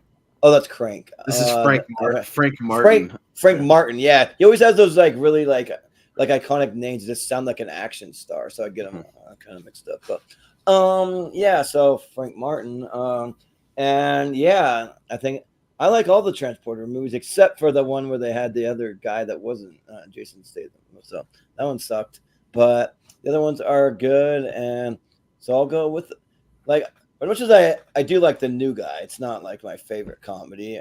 There might be one on the next letter series I like even more. The more people dislike, but I'll go for the Transporter here. Zach. Yeah, this is a very interesting matchup. I've seen the new guy, and that's a movie if you want to, in the best way of saying it. It's a movie. Transporter is a whole lot better, so Transporter easily. Yeah. The third Eddie Griffin movie of 2002, by the way. The Undercover Brother, and he's one of the people in the hospital in John Q. Also. So. That's right. Yeah. John. He really tried to push for Eddie Griffin because he'll have another movie in the next ladder series. And he continued to crank him out a few years after that. But and then before I get started in this matchup, now I have to watch Undercover Brother, so I have not watched it. Undercover Brother, Jonathan, is surprisingly really funny. It's very funny. All right, I'll check it out. It will make you laugh. Like, it is basically Black Austin Powers. Like, it's and kind of a it's like Powers. Well, kind of, but it's like a more of a blaxploitation kind of spoof kind of a thing. But so it's like Dolomite is my name. It works. It's like Black Dynamite, like a little bit, like 10 years before Black Dynamite. Does anyone remember though when Eddie Griffin wrecked it's like some kind of Lamborghini right after he bought it? He completely totaled it. Yeah, pretty funny. Okay, but anyways. Okay, so very quick. I did not hate the new guy. I was kind of surprised I didn't hate it because I thought Eddie Griffin and DJ Qualls were very good, and Eliza Dushku was very good. A few jokes were funny, but most of them do not work at all. I thought they were either sexist or homophobic or scatological or whatever, but it just didn't work. The Transporter is solid. It's a much better movie than the new guy, but I was surprised I didn't hate the new guy. So the Transporter will get my vote. Right. Yeah. Chris? Chris? Transporter. great movie, unnecessary series of movie, but I enjoyed the first Transporter. All right. Yeah. Malcolm. Yeah, I've never seen the new guy. I'm pretty sure it's a 0% tomatoes. But so it was at the very low end of my list of movies to watch for this. But yeah, I quite enjoyed the Transporter. I thought it was a lot of fun. And yeah, so I'm gonna go the Transporter. Yeah. Austin. Yeah, no, I love the Transporter. It's in my 128. I think that movie's awesome. Like I dig the fight scenes, the style of it, the car chases. This was kind of my big Jason Statham introduction because I hadn't seen at the time Lock, Stock, and Two Smoking Barrels and Snatch and like his British stuff. So I mean, this is my introduction. I loved it. So and I was a Statham fan from then on. So yeah, I'll easily go the Transporter. Yeah, the new guy was just not good. It's just not good. 7% on Rotten Tomatoes for the new guy, Leo. Like it deserves better than that. At least like I don't know. At least double that. That's fine. Got Knockaround Guys and City by the Sea. Okay. So Zach. I saw have these never both heard of opening day and never saw them again. Take a shot. Anyways, in theaters. I've never heard of either of these movies. Could you describe them a little bit for me so that I can? And Knockaround Guys is just it's kind of what it sounds like. It's just a group of guys who like get into bar fights and do little steal stuff here and there. It's one of Vin Diesel's more understated roles, one of his more interesting things because he actually did interesting stuff before he got obsessed with being his own ego in the Fast and Furious. Like he actually made interesting projects for a little while in the early 2000s. Unfortunately, it has Giovanni Ribisi, which sucks. But yeah, and he's like kind of the lead in that movie. So that's Barry Pepper. Oh yeah, Giovanni Ribisi's in there too, isn't he? Though I'm pretty sure he is. He probably is. And City by the Sea is about a police detective who he has to protect his son from crime. So yeah. So just from those descriptions, I might go Knockaround Guy, just because it sounds more unique. So. And the Knockaround Guys didn't have Giovanni Ribisi, but has Seth Green being like the weird, like just kind of like side techie kind of guy that he always was back then. Oh, I forget. I get him mixed up with Barry Pepper in this because Barry Pepper kind of looks like Giovanni Ribisi in this movie for whatever reason. He kind of looks like him. He's got like an older. I'll take Barry Pepper. Yeah, I'll take Barry Pepper. I like Ribisi, but I'll take Barry Pepper. Yeah. Both in the same Empire Ryan. I think, right. or something like that. Yeah. I don't know. Anyway, I guess it's my turn. Yeah, this is a matchup of just okay movies. They're just okay. But if I were to pick either one of them, to be honest, it doesn't really matter to me. But I'll just go City by the Sea because it has Frances McDormand in there. So City by the Sea. Yeah, Barry Pepper had a good 2002 because he's also in the 25th hour. In that. I need to rewatch that. But Chris, what do you say?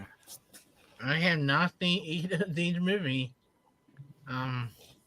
Another Eliza Dushku movie, by the way, along with the new guy. She's in City by the Sea. Oh yeah. Yeah. She was also in Wrong Turn that same year. She had a busy year. Just for Dennis Hopper and John Malkovich alone, Knockaround Guys. I do not get your hatred for Ron H. I love you, Austin, but I do not get your hatred for that guy. What? He sucks. He's annoying. Yeah. He's creepy. I don't like him. He's weird, creepy vibes. Malcolm. I mean, to be fair, everyone has actors that they don't like. We'll get to another movie that's someone's got an actor that they don't like in it. But I haven't seen any of wasn't working around this time. Oh wait, it's not an Aquafina movie. Okay. I haven't seen either of these movies. I'm more intrigued by City by the Sea, so City by the Sea. Yeah. And I promise you, this is not a spoiler, but the very last shot that you see in Horizon and American Saga is Giovanni Ribisi. You see his face, and then it goes to black. Damn, now I don't want to watch it. Yeah. So if the sequel doesn't come out, that's the last thing we get out of Horizon. Is Giovanni Ribisi? Well, fuck all that. Giovanni Ribisi. Unless he gets shot in the first scene, then you'll be okay. I know. He got shot in the offer, which is why I liked it, because he got shot during a press conference. And literally, he's like doing a press conference. He's the mob guy, and he gets shot at the press conference and dies right there, and that's great. So, shot in the offer. He breaks it. his arm in that thing you do, and he's out. You know. Yeah, that thing you do. He showed up, and I got mad, and then he broke his arm, and he wasn't drumming the rest of the movie, and I was happy. So then he kind of pieces out of Lost in Translation too. He's just gone. Yeah. So Michael Caton Jones, by the way, who did City by the Sea, had a great follow up to this movie when he did Basic Instinct 2. Holy shit! Oh fuck, man! Oh, that's one of the worst movies ever made. That movie sucks. There's Yeah, a I'll sequel go. to that? Yeah, it's not good. I'll go with Knock Around Guys because I at least like Vin Diesel in it, and like there's some good performances and stuff. And yeah, Seth Green's all right. Vin Diesel has a good speech in there about having like 500 fights or something. It's pretty good. So I'll give it Knock Around Guys. Jordan. Yeah, I've never seen City by the Sea, but I've seen Knock Around Guys because I own it, and I don't remember ever buying it, but I own it somehow. I don't know. I just like I have all my movies instead of on a shelf. I have them in a DVD case, so I can like carry them with me if I want to go somewhere. But and yeah, it's a fun little movie. You know, like it's just the main cast just having fun, busting each other's balls, and just like I don't know, just like there's some humor, some action. Good mix of stuff. It's not the greatest movie, but it's fun enough. And yeah, Vin Diesel, it's probably one of his better roles. So yeah, I'll go Knock Around Guys. All right. So Knock Around Guys. All right. We got The Quiet American. If anybody's seen that, and Blade 2. So I want to see The Quiet American, but has anybody seen it? No. I watched it for this, so you? I have seen it. Yeah. Oh yeah. Oh, okay. Sure. It's actually not bad. All right, Jonathan. I mean, well, I already spoiled what I'm going to say here. I wanted to see The Quiet American, but there were a couple of other movies ahead of it. I heard it's really good. So, but unfortunately, by default, Blade 2. Although Blade 2 is really good, I actually like this movie a lot. So, and I think it may be my favorite of the three. So, yeah, Blade 2. all right. Yeah. Chris, what do you say? Yeah, I haven't seen Quiet American. I love Blade 2. It's my favorite out of three. One of my favorites out of our movie. Yeah, Blade 2. All right. Yeah. Malcolm, what do you say? Quiet American would have been the next movie I watched for this, but I love Blade 2. I think it's great. So Blade 2. Yeah. Austin. Yeah, I haven't seen Quiet American either. Although, yeah, I'm a big Brendan Fraser fan, so I probably should get to it just for him. But yeah, Blade 2 is fun. I still like the original one better, just slightly. But I like the twist on the story with him, like teaming up with some of the vampires. Like it's pretty fun. Ron Perlman's fun in it. Add a couple of cool people. Norman Reedus shows up in that movie for like a minute. It's like a tech guy. But yeah, there's just a little cast in there. So I'll go Blade 2. Yeah. So. I actually haven't seen Blade 2. I've seen Blade 1 and Blade Trinity, but I have not seen Blade 2.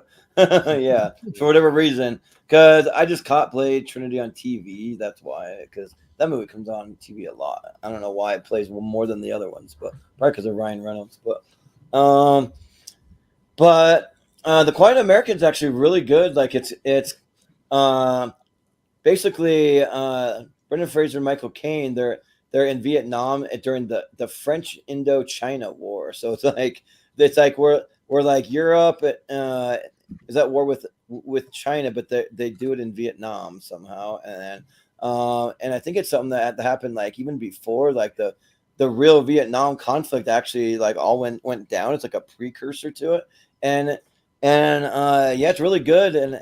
And essentially, the Brendan Fraser and Michael Caine, they're these reporters, or not really like reporters. They're like writers that go over there to write. Especially Brendan Fraser, he's like the main like writer guy.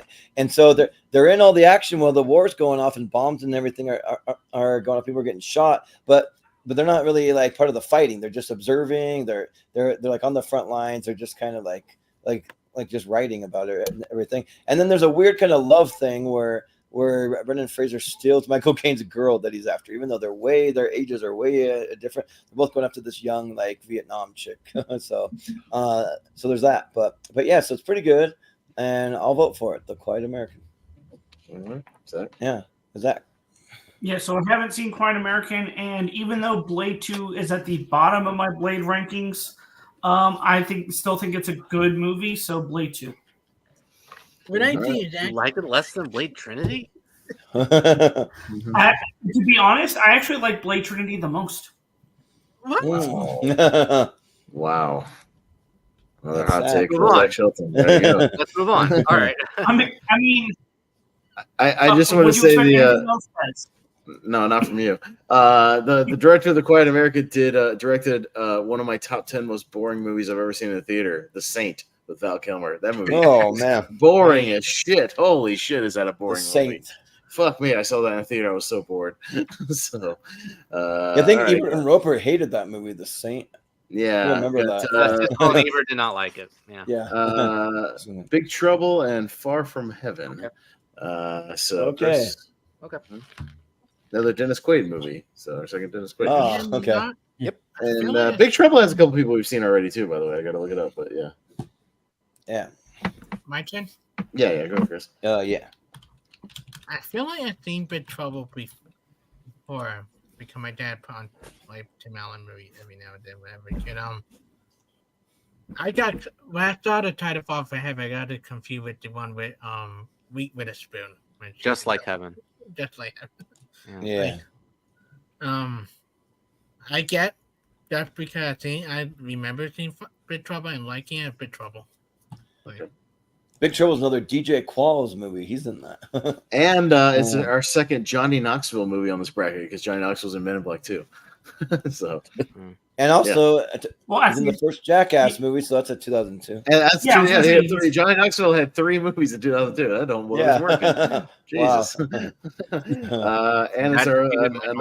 it's another Zooey Deschanel movie. So we've had a couple of those already. Yeah, Malcolm. Yeah, I think if I remember rightly, I think Maria said on a different tournament fight that she really enjoys Big Trouble. I could be wrong. I think so. Yeah, you're saying that. But yeah, I've seen Big Trouble. It's fine.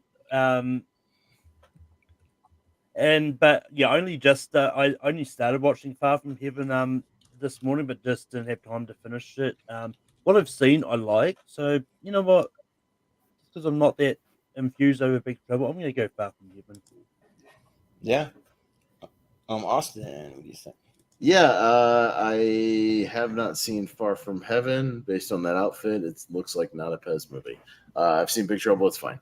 So I'll go Big Trouble. Yeah. So I've not seen Far From Heaven. Doesn't really seem that interesting to me, but Big Trouble, I swear I've seen it like once because I'm a big Tim Allen fan, but I don't remember like a thing about it. Because I probably get that one confused. There's one where he gets in a fight with a guy like in a park. that's the one I get confused with. Because Yeah. But Are you I don't think it's confusing it this with one. Joe Somebody or Yeah, that's the one. Yeah. Joe Somebody, the movie we cut from our 2001 ladder series because nobody cares. Yeah, because no one cares. Yeah. So I'll vote for Big Trouble. Why not? It's kind of like a default win for me. We will not be talking about Big Joe Somebody in 2001, which I also saw the trailer for in high school over and over and over again. Yeah. Zach? I've never heard of Big Trouble, but I definitely heard of Far From Heaven because I watched a video about all of Julianne Moore's Oscar nominations, and she was nominated for this. And it sounded like a good movie, so Far From Heaven. Okay.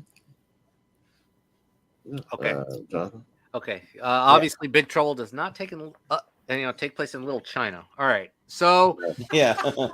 So Big Trouble, I have not seen. I've heard of it, but I have not seen. I adore Far From Heaven. It is a really good movie. This is one of the best movies of 2002. Because it's seemingly like, what is presented on the cover there. It's like the decadent, picture perfect, Technicolor 1950s portrait of society. I mean, you like to look at the beautiful view of the autumn-like colors surrounding society. But it's really about dealing with the controversial topics in that era regarding racism, homosexuality, gossip, class, rumor miscegenation, and it's seen through those melodramatic lenses, and it withers through hatred and realism. And that's when society frowns upon that beginning of change. So I think it's a really good movie. One of Todd Haynes' best movies. Great performance from Julianne Moore and Dennis Haysbert. Actually, Quaid was the one that didn't work for me. Quaid was okay in the movie. I thought he wasn't in the same league. I thought he felt dry, and that's basically my only criticism there. And it does not sell itself into a cliched conventional ending. So this is 100% Far From Heaven. So that's my vote. All right. No offense, but that description was quite. You just had to say Tom. I almost fell asleep. I heard some kind of snoring or something. I think I fell asleep during the plot description. I'm glad you liked it, Jonathan. It's a tie to Malcolm.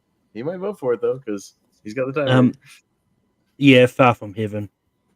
Excellent. All right. Well, look, it's not better than Minority Report. Well, this is the I don't care match, so whatever. Yeah. Shit. No. Signs of Frailty. Oh shit. Oh damn it, Malcolm. What the hell? Wait, what's the first? Oh, Signs. Oh, Signs and Frailty. Oh fuck me. What? Oh shit. So easy for Malcolm. me. Oh wait, no. Frailty. I'm getting that confused with something else. No, this is a tough match actually. Yeah, this is a really tough match. Shoot. Yeah, I haven't seen Frailty. It's one I was going to try and get to if I had time. I just didn't. But I actually quite like Signs. I think it's a pretty good movie. So Signs. Yeah. Austin. This is one. Yeah, I wish I could vote for both of these, but the one that I talked about at the beginning that I would really champion is Frailty. I love Frailty. I have recommended this movie to multiple people over the years since it came out. It's one of my go-to, like, hey, you want to watch like a really cool movie that you've never seen? Watch Frailty. It's creepy, it's disturbing, but it's got great drama, great acting. Bill Paxton directed it. McConaughey's great in it. I mean, this movie's super, super good, and I've championed it ever since it came out. It's in my 128. God damn it. I have to vote for it because I don't know if it'll make it through. Because I like Signs as well, so like I won't be mad if Signs go through because I think Signs is great. Mel Gibson's awesome in that movie. But I gotta champion Frailty. I think I've tried to get it to win tournaments and it just never makes it very far because people are still trying to discover this movie, and I've been running the train for it for a long time. So I gotta go Frailty. Yeah, well, I've seen Frailty and it's really good. So is Signs. Signs is really good. Mel Gibson and Joaquin Phoenix, they're both really good. But yeah, you know what though? Science just has some things that like doesn't make sense. Why would you come to a planet that's mostly water if that's your weakness? I mean, it just is, I don't know. It's weird, but Frailty is really awesome. Like Matthew McConaughey thinks he gets like a revelation that like certain people are demons, so he has to go kill them and. That's what Bill Paxton does, and McConaughey kind of does later. But but it's Bill. Two stories. Yeah, it's Bill Paxton, but they both kind of do it though at like some point. Yeah. So it's really good. So yeah, I'll go Frailty. Zach. Yeah, so I haven't seen Frailty, but it's on my list. I think because of you, Pez, that you recommended it. I just haven't gotten around to it. But I have seen Signs. It's been probably a decade since I've seen it. But I have to rewatch it again. But I do remember enjoying it. So Signs. It's going to be close. Jonathan? Damn. Yeah. Okay. You know what? Frailty should have gone up against like Halloween Resurrection or something. I don't know. Or Divine Secrets. I don't know. Yeah. And that basically says I have seen Frailty, and I like it. I watched it for the first time last year, and I enjoyed it. It's one of the more underrated movies of the decade, underrated thrillers of the decade. Yeah, Bill Paxton does a good job.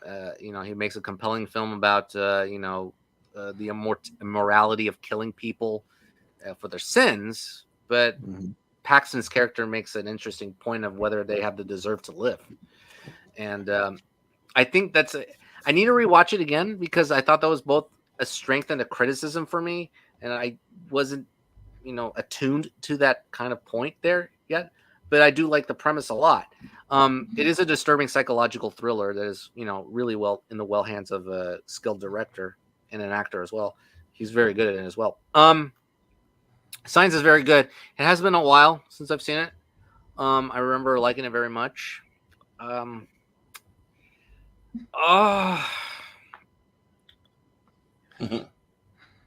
This is the hardest matchup so far. Yeah, sorry. Let's see how Chris responds to it.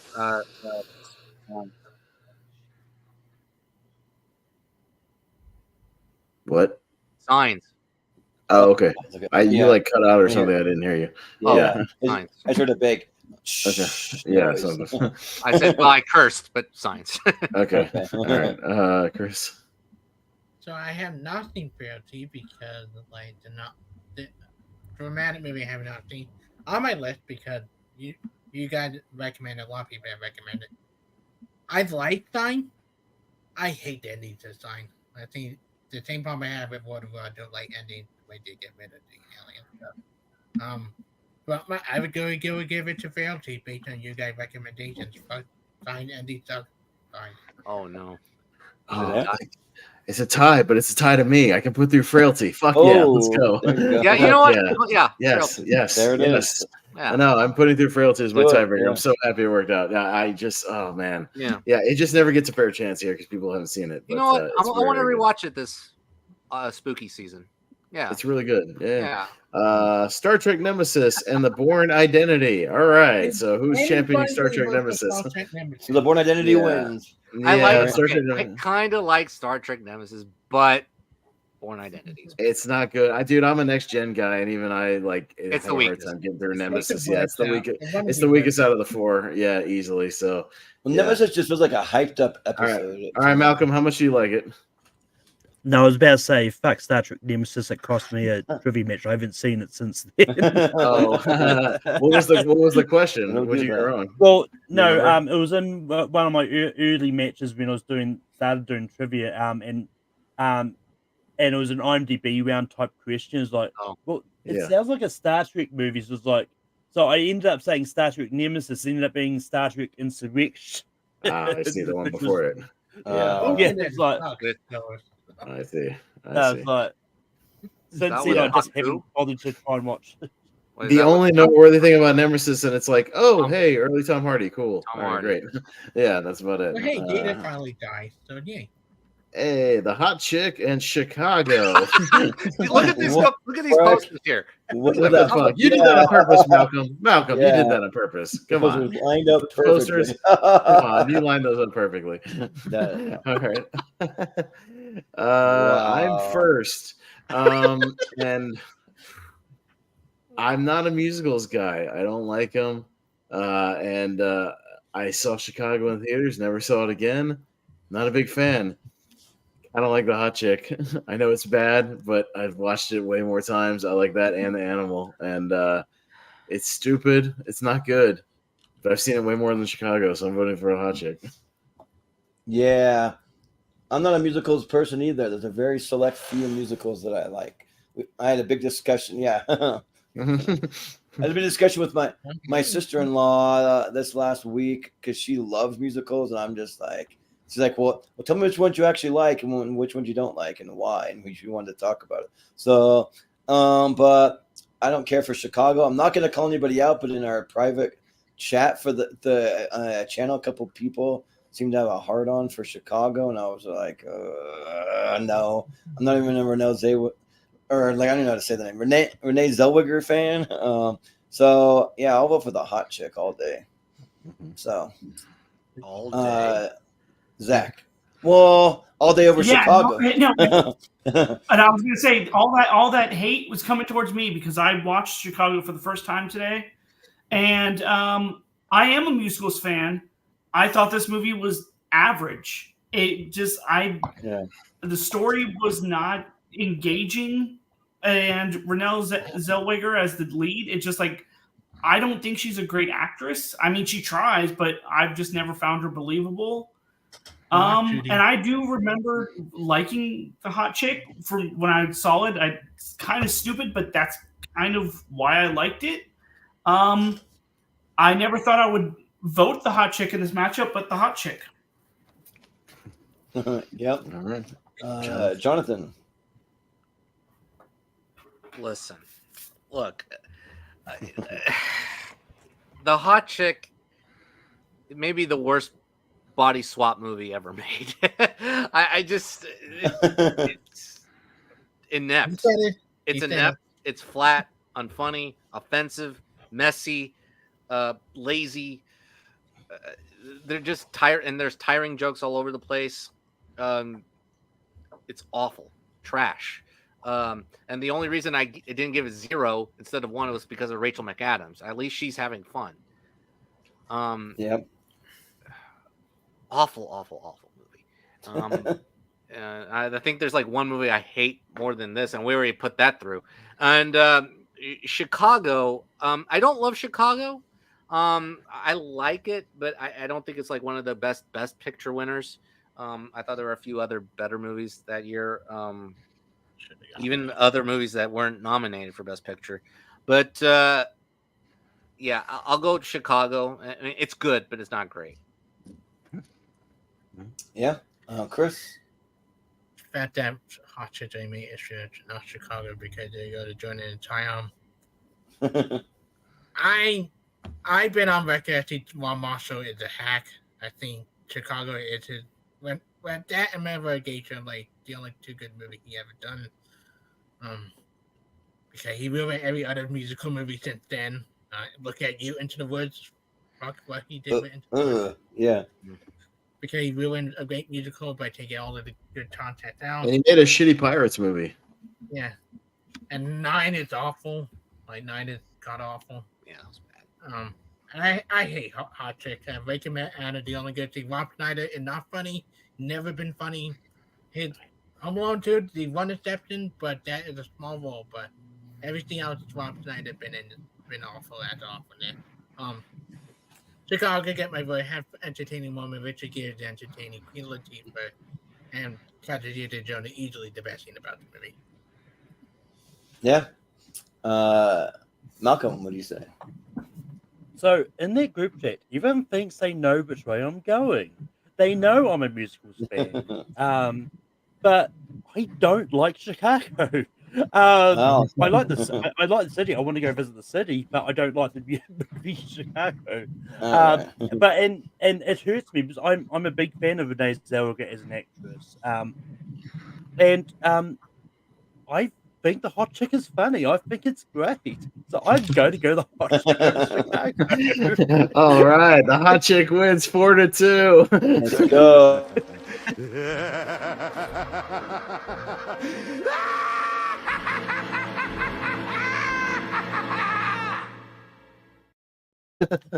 I won't mention any names, but someone, if somebody can suck it from our group chat, and you know who you are. So what was the does anyone know what the Razzie winner was of this year? I don't know if it was I'll look them up from this year. See what. Even Pluto Nash might have taken a lot of them that year. Yeah. Yeah. So you got Jet Li's Hero and Undisputed. Another Wesley Snipes movie. So Jordan. Let's see. Sorry, I was looking up Razzies. Undisputed Hero. Swept Away, the Madonna movie. That's right. Oh, I've never seen it. That was a bad movie too. Yeah, that's a bad movie. Yeah, I've never seen Undisputed, but I mean, Wesley Snipes. Like this was his time to shine. I don't know if it's good. I've never seen it, but it's all right. But it spawned a weird franchise of direct-to-video sequels with Scott Adkins. Yeah, and like there's been like 4 of them. Yeah, it's true with the Huh. Boyka character. Yeah, that has nothing to do with the original one. It's weird. Weird. Well, but Hero I think is really good. Yeah, I think it's a really good tale. It's got some cool like martial arts styles to it, and Jet Li's really good. So I'll go Hero. All right. Zach. I've never heard of Undisputed until now, but I've wanted to see Hero for years, and I just never got around to it. So Hero. The only thing that's really annoying is every time you look up the word movie hero on YouTube, this damn movie comes up. That's why we changed it to Movie Hero Network, because when we originally just had Movie Hero, it would just bring up this movie. Yeah, So, right. But, Jonathan. Okay. This I haven't seen Undisputed, but Hero, it's not great, but it's very, very good. I think it's one of the most visually vibrant movies I've ever seen. It's wonderfully like you could just look at that painting for hours. I mean, it's wonderful. It's like 2000s version of Rashomon. And that's how it goes on. It does lose focus at times, but it's really good. And a bit of a narrative, bit of a clunky narrative, but I think it's an astonishing, breathtaking movie. Using the martial arts landscape really well, and you do not dare yourself to to not look away from that movie. So I'm gonna go Hero. Yeah, it kind of makes martial arts look like an art form. It's really good. Yeah, martial arts. It brings out the art in martial arts. Yeah, it's beautiful. So, but Chris, what do you say? So here's the thing of release date, because when I saw Hero, it didn't come out to America until 2004. That when I saw it with my dad in the theater. Yeah, I love Hero. There you go, Malcolm. My dad hates the movie. I, on the other hand, did love it back in 2004 when I saw it in the theater. Yeah. I think the ending is heartbreaking and stunning. The very end. Hero get my vote. I never heard it Undisputed to now. Yeah. Malcolm, what do you say here? He's a little distracted at the moment. Oh, sorry. No, I haven't seen either of these movies. I did try to watch Hero for this, but the DVD just wouldn't go on my PlayStation. Weird. Yeah, I think it was because it was a region locked DVD or something. But just because I wanted to see it and I don't really know too much about Undisputed Championship, I'm gonna go Hero. Yeah.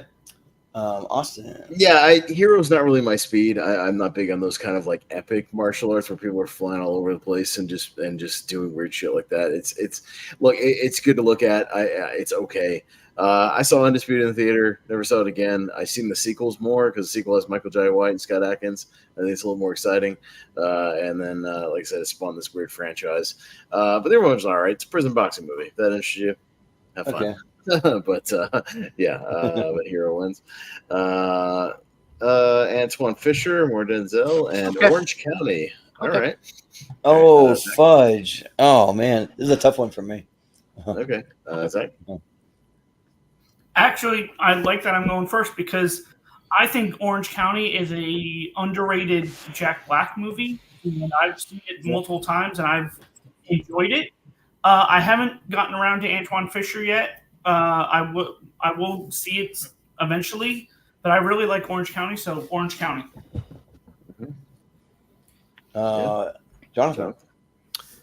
Yeah, Orange County is it's funny. It's a funny movie. It does not have like the best plot in the world, but I think it's just a driven plot to chasing your dream to secure your future, but also to leave home to get into that university of your dreams. And I thought it's a fun movie. I like it.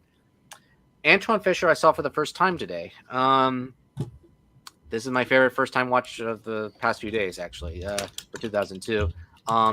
This is an underrated Denzel movie. I think this is one that I don't hear as much as regarding performances or direction. In terms of direction, I think this is his best directed film. He's kind of up and down, and Denzel is pretty good in this movie, but he has a supporting character. it's really Derek Luke's movie, and he's really good in this movie. I thought all three of the actors who portray that character are really good, as he delves into his personal life, and then he has to go chase his or find out his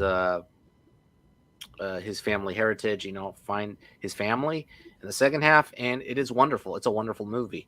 So, look, John Q didn't go through, so I'm gonna go Antoine Fisher. It's a really good movie. It's a really good Yeah. Chris? I'm still standing. I'm still strong. That's how the trailer ended. Oh, it is? Yeah. It's better than that. I don't remember that quote from the movie. Weird. I believe that the Orange County, because my dad showed me a lot of your comedy back then. I like it. I've been planning about Antoine Fisher, but one time kept me from watching it today because of 2 hours for a lot of movie I chose with 1 hour, like 1.5 hours. But I got it Orange County.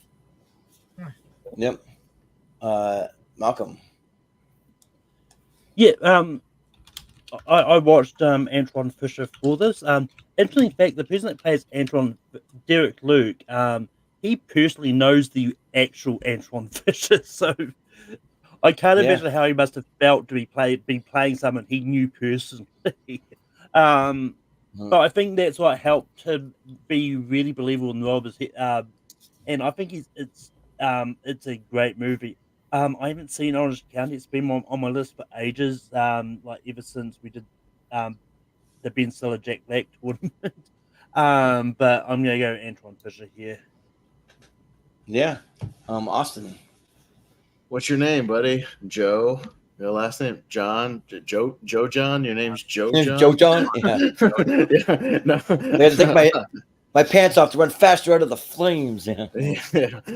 No, Orange County is really funny. I revisited it not too long ago because I hadn't seen it in a minute. And yeah, it was very, very funny. And take note, directors out there.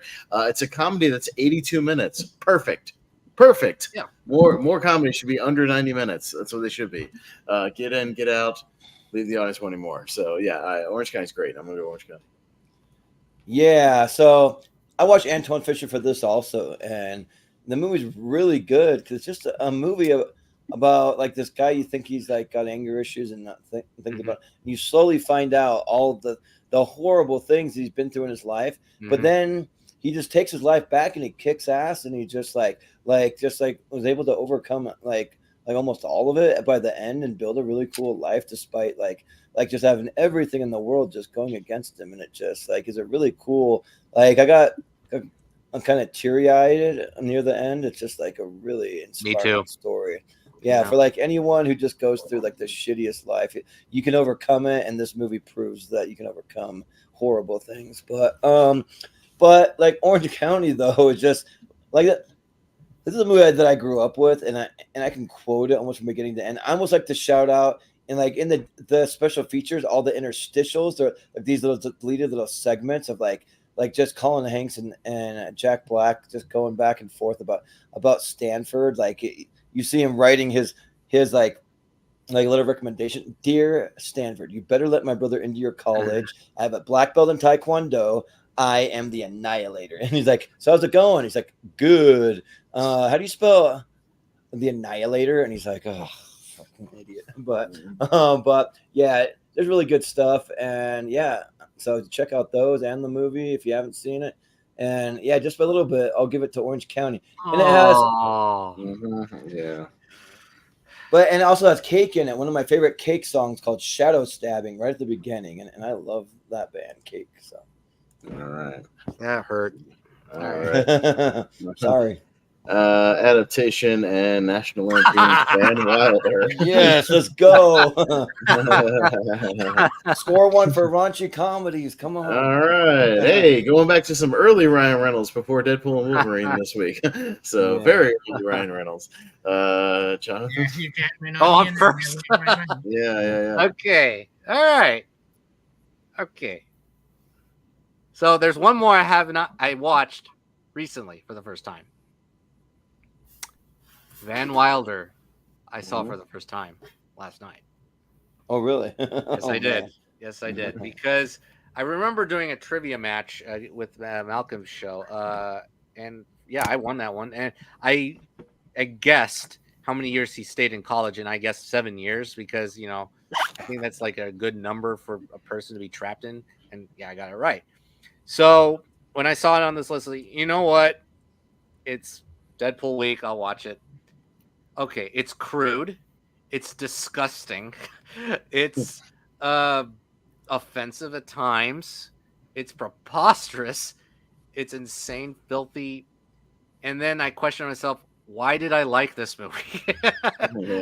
Why did I like it?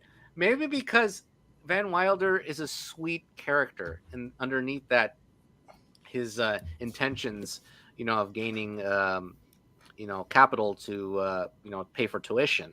I mean, yes, he's having trouble letting go of his college life, but also he's, telling them to be confident with themselves as well. But yeah, that's the message there. And Kel Penn does have a great speech in one scene, but the one scene that I laughed out loud the hardest in a long time was the cannolis. If you know, yeah. you know. Yeah. The cannolis. Okay. Ooh. Yeah. Yeah. I was like, ew, then ha ha ha. However, adaptation is great. So I think it's a great original film that uses Nicolas Cage's talents to a greater extent. I think he delivers one of his best performances. It's a great Spike Jonze film. Unpredictable performances from Meryl Streep and Chris Cooper and Tilda Swinton. So I'm gonna go adaptation. But Van Wilder was a fun watch. Yeah. Chris. So I said it earlier. I watched adaptation for the first time today. Never seen it before. Been on my to-do list. I loved it. Like, I found it very funny. Easily one of Cage's best performance. I also one of Chris Cooper's best performance ever. I think ever. It get my. I do like Van Wilder. I watched it in college. Thanks to my friend. But adaptation brilliant, and as someone who loves films, that's really good. Look at a screenwriter. Adaptation. Yeah. Malcolm, what do you say?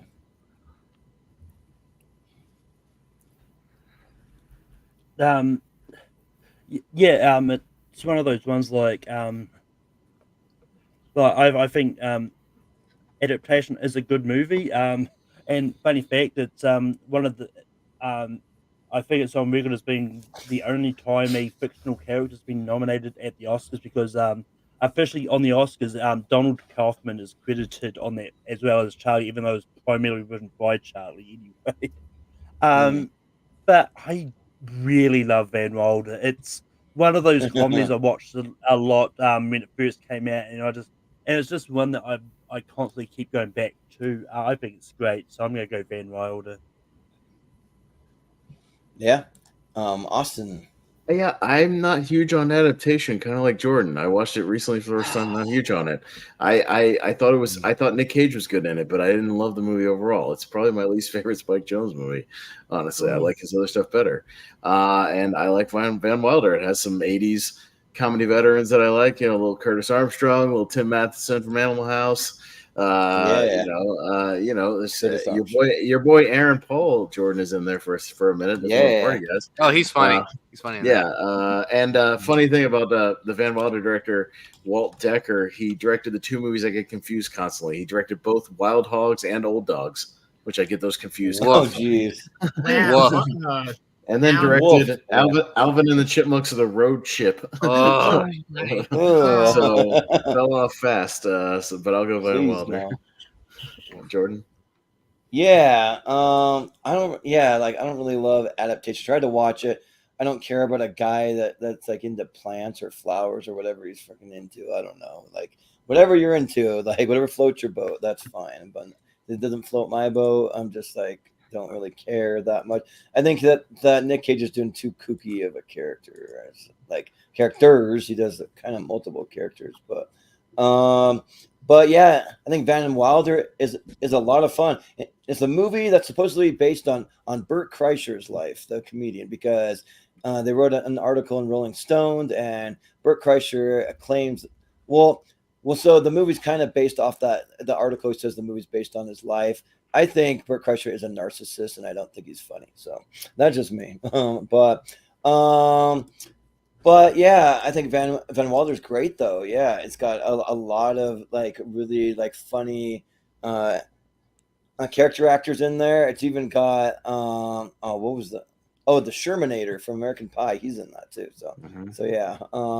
But yeah, so I'll go with Van Wilder. But Zach, what do you say? No, it's not. It's not. Yes. So okay. So this sentence will show what my vote is. I haven't seen Adaptation yet.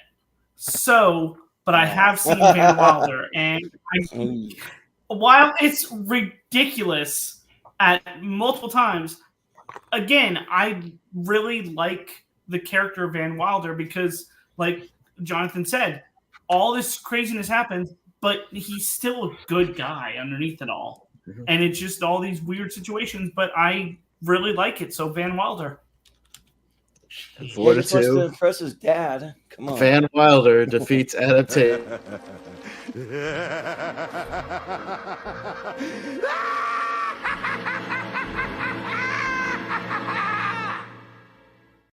And that concludes the bracket for this side. That concludes our broadcast day. As Chris and Caro will quit for the rest of the evening. Look. I'm not as angry as the hot chick one. All right. Okay. Van Wilder is actually entertaining. It's just Adaptation is like at another level for me.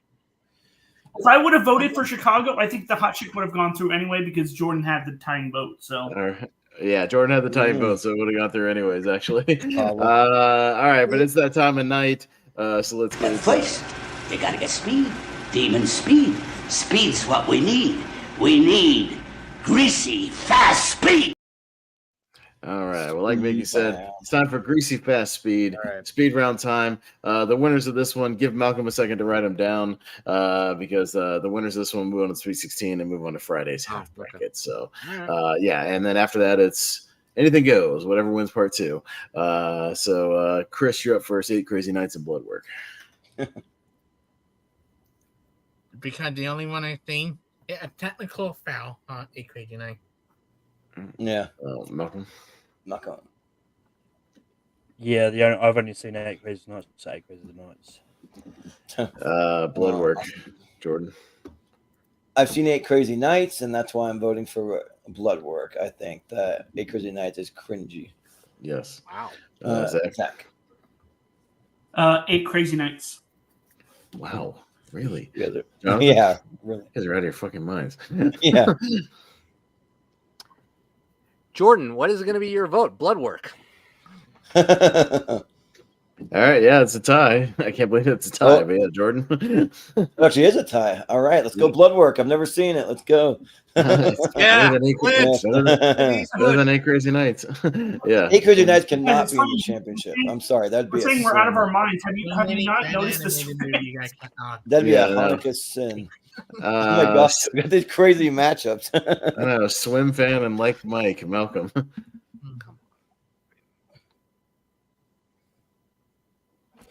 Swim fan. Oh my god. I'll go swim fan because I have fun with how bad it is. Oh my god. It's more memorable. Jordan. Yeah, I'll go with swim fan, even though I'm a basketball guy, because Erica Christensen is hot. So no, duh. The poster presents Shelton. Yeah.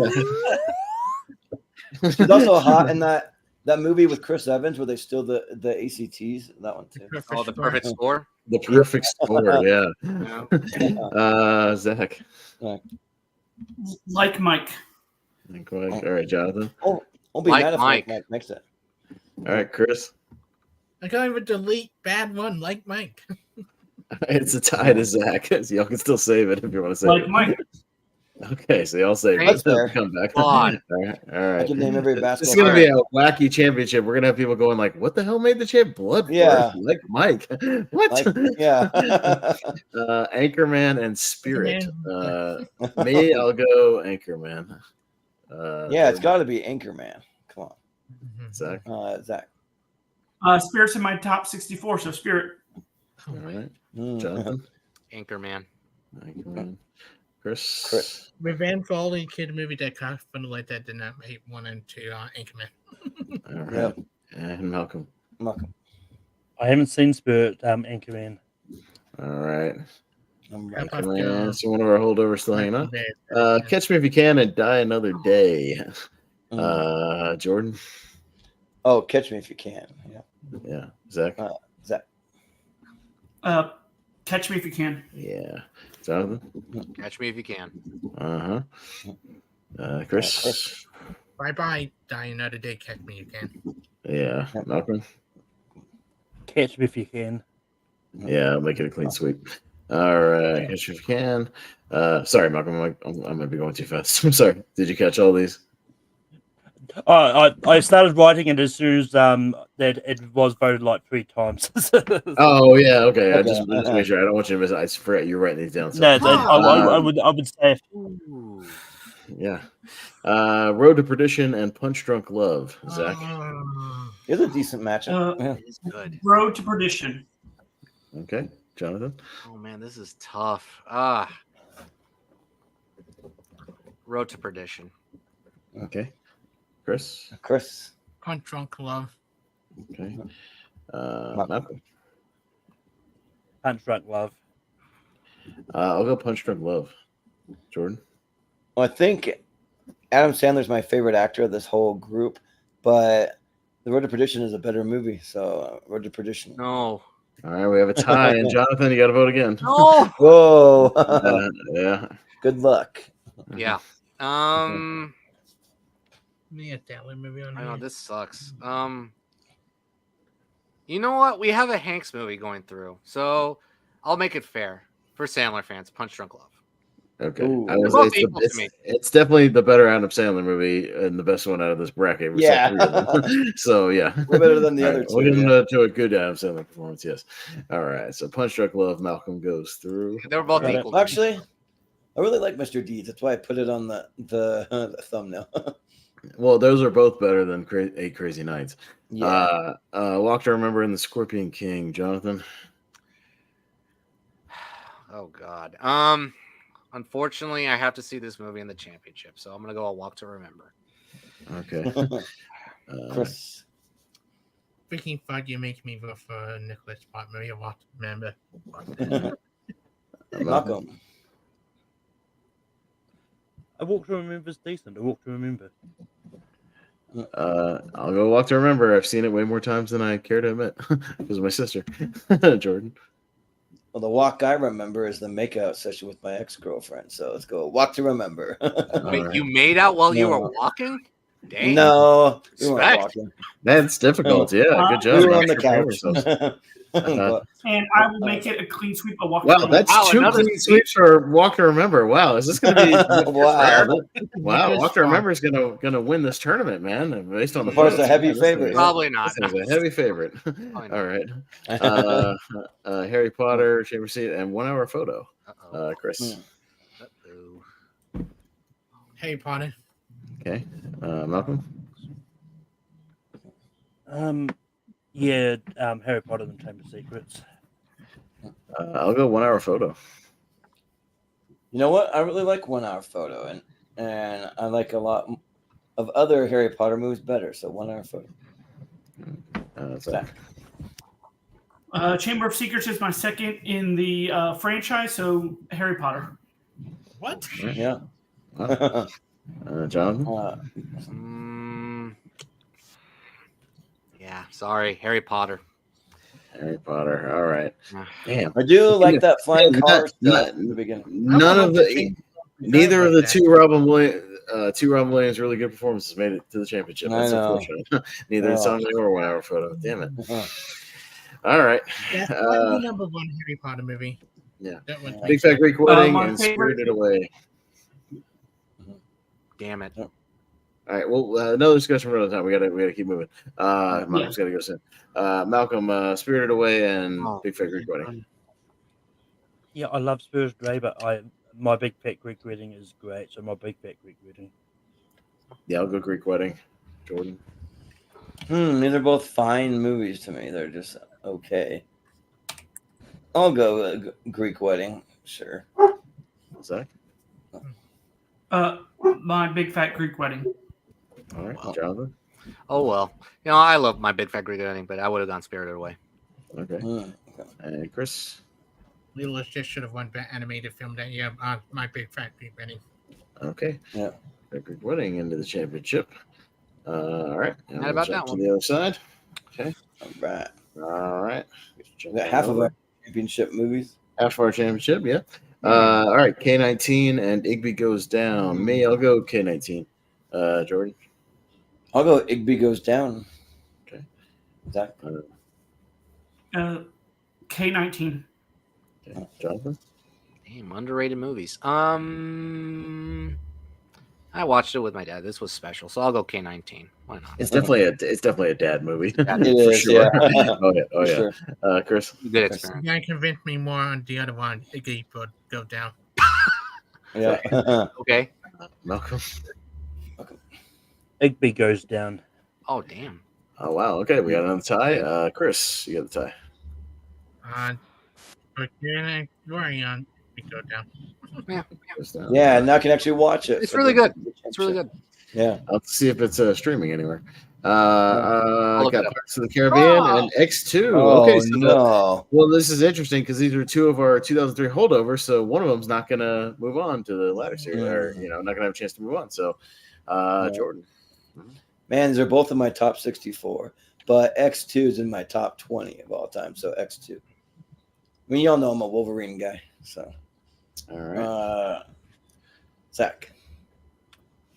Well, Pirates of the Caribbean is my favorite movie of all time. So Pirates.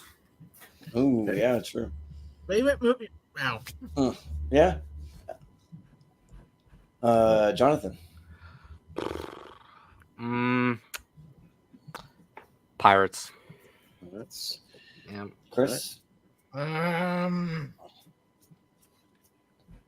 S2. okay.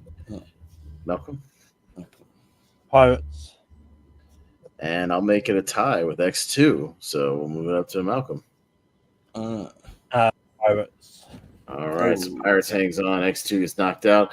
Just FYI, Igby Goes Down is on Tubi and Prime for anybody who wants to watch it. So it is Oh, available. nice. So it is available. 97 minutes.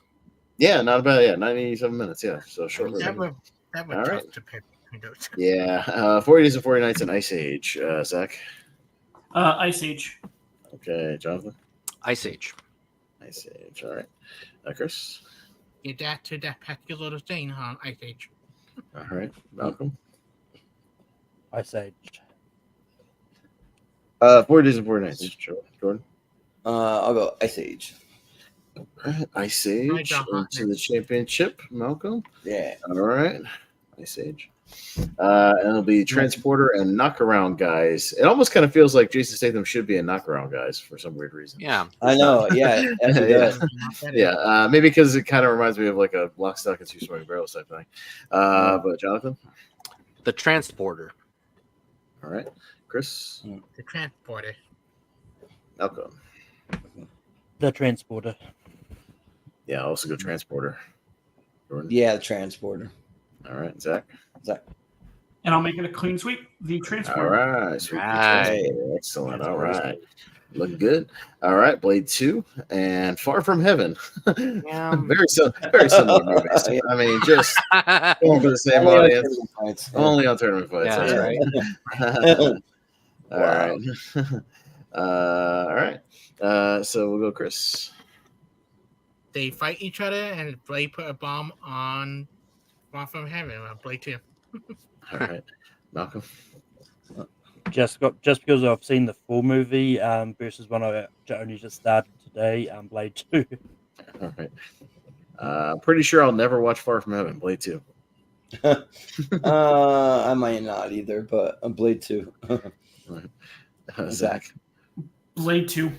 All right, Jonathan, you be the sole vote. Broaden your horizons. That's what it is all about. Broaden your horizons. Far from Yeah.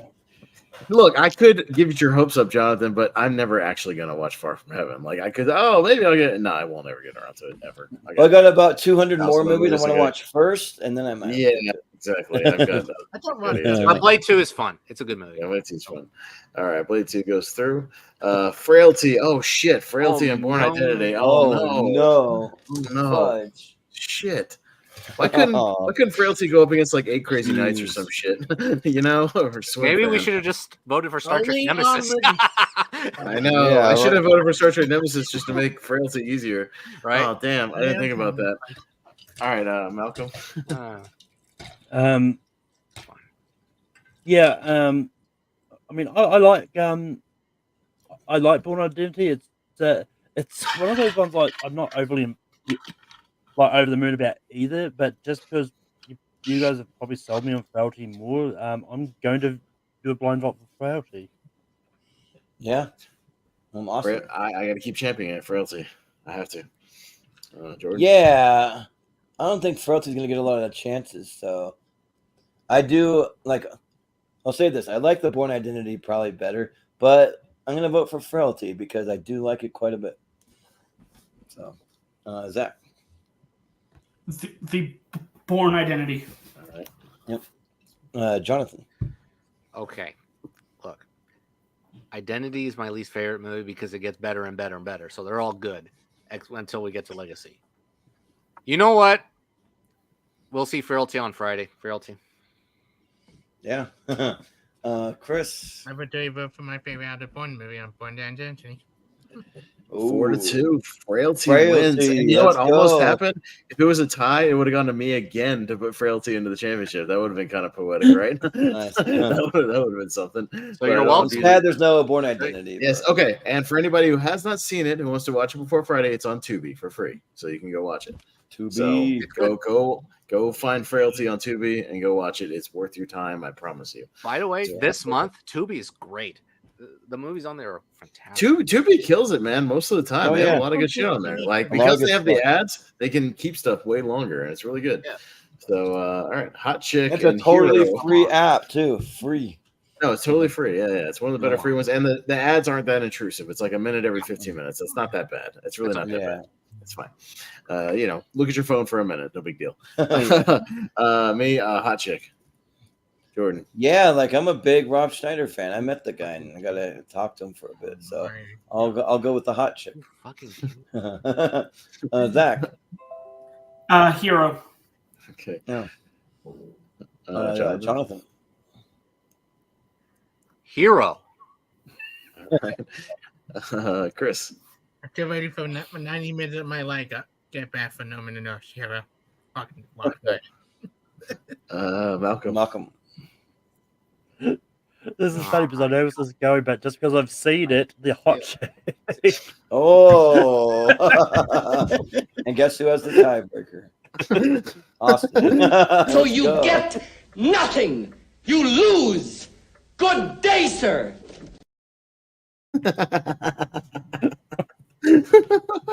No, they really are gonna quit. Yep, they're gone. All right, well, it's up to the four of us. All right, so it's on the four of us. All right, sounds good. We'll make sure the Hot Chick goes all the way to the finals. Yeah. Let's do it.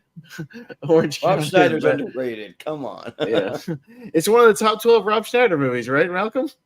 It is. Yeah, we said so. We said so and rank them. Yeah. It is. Van Wilder in Orange County, Jordan.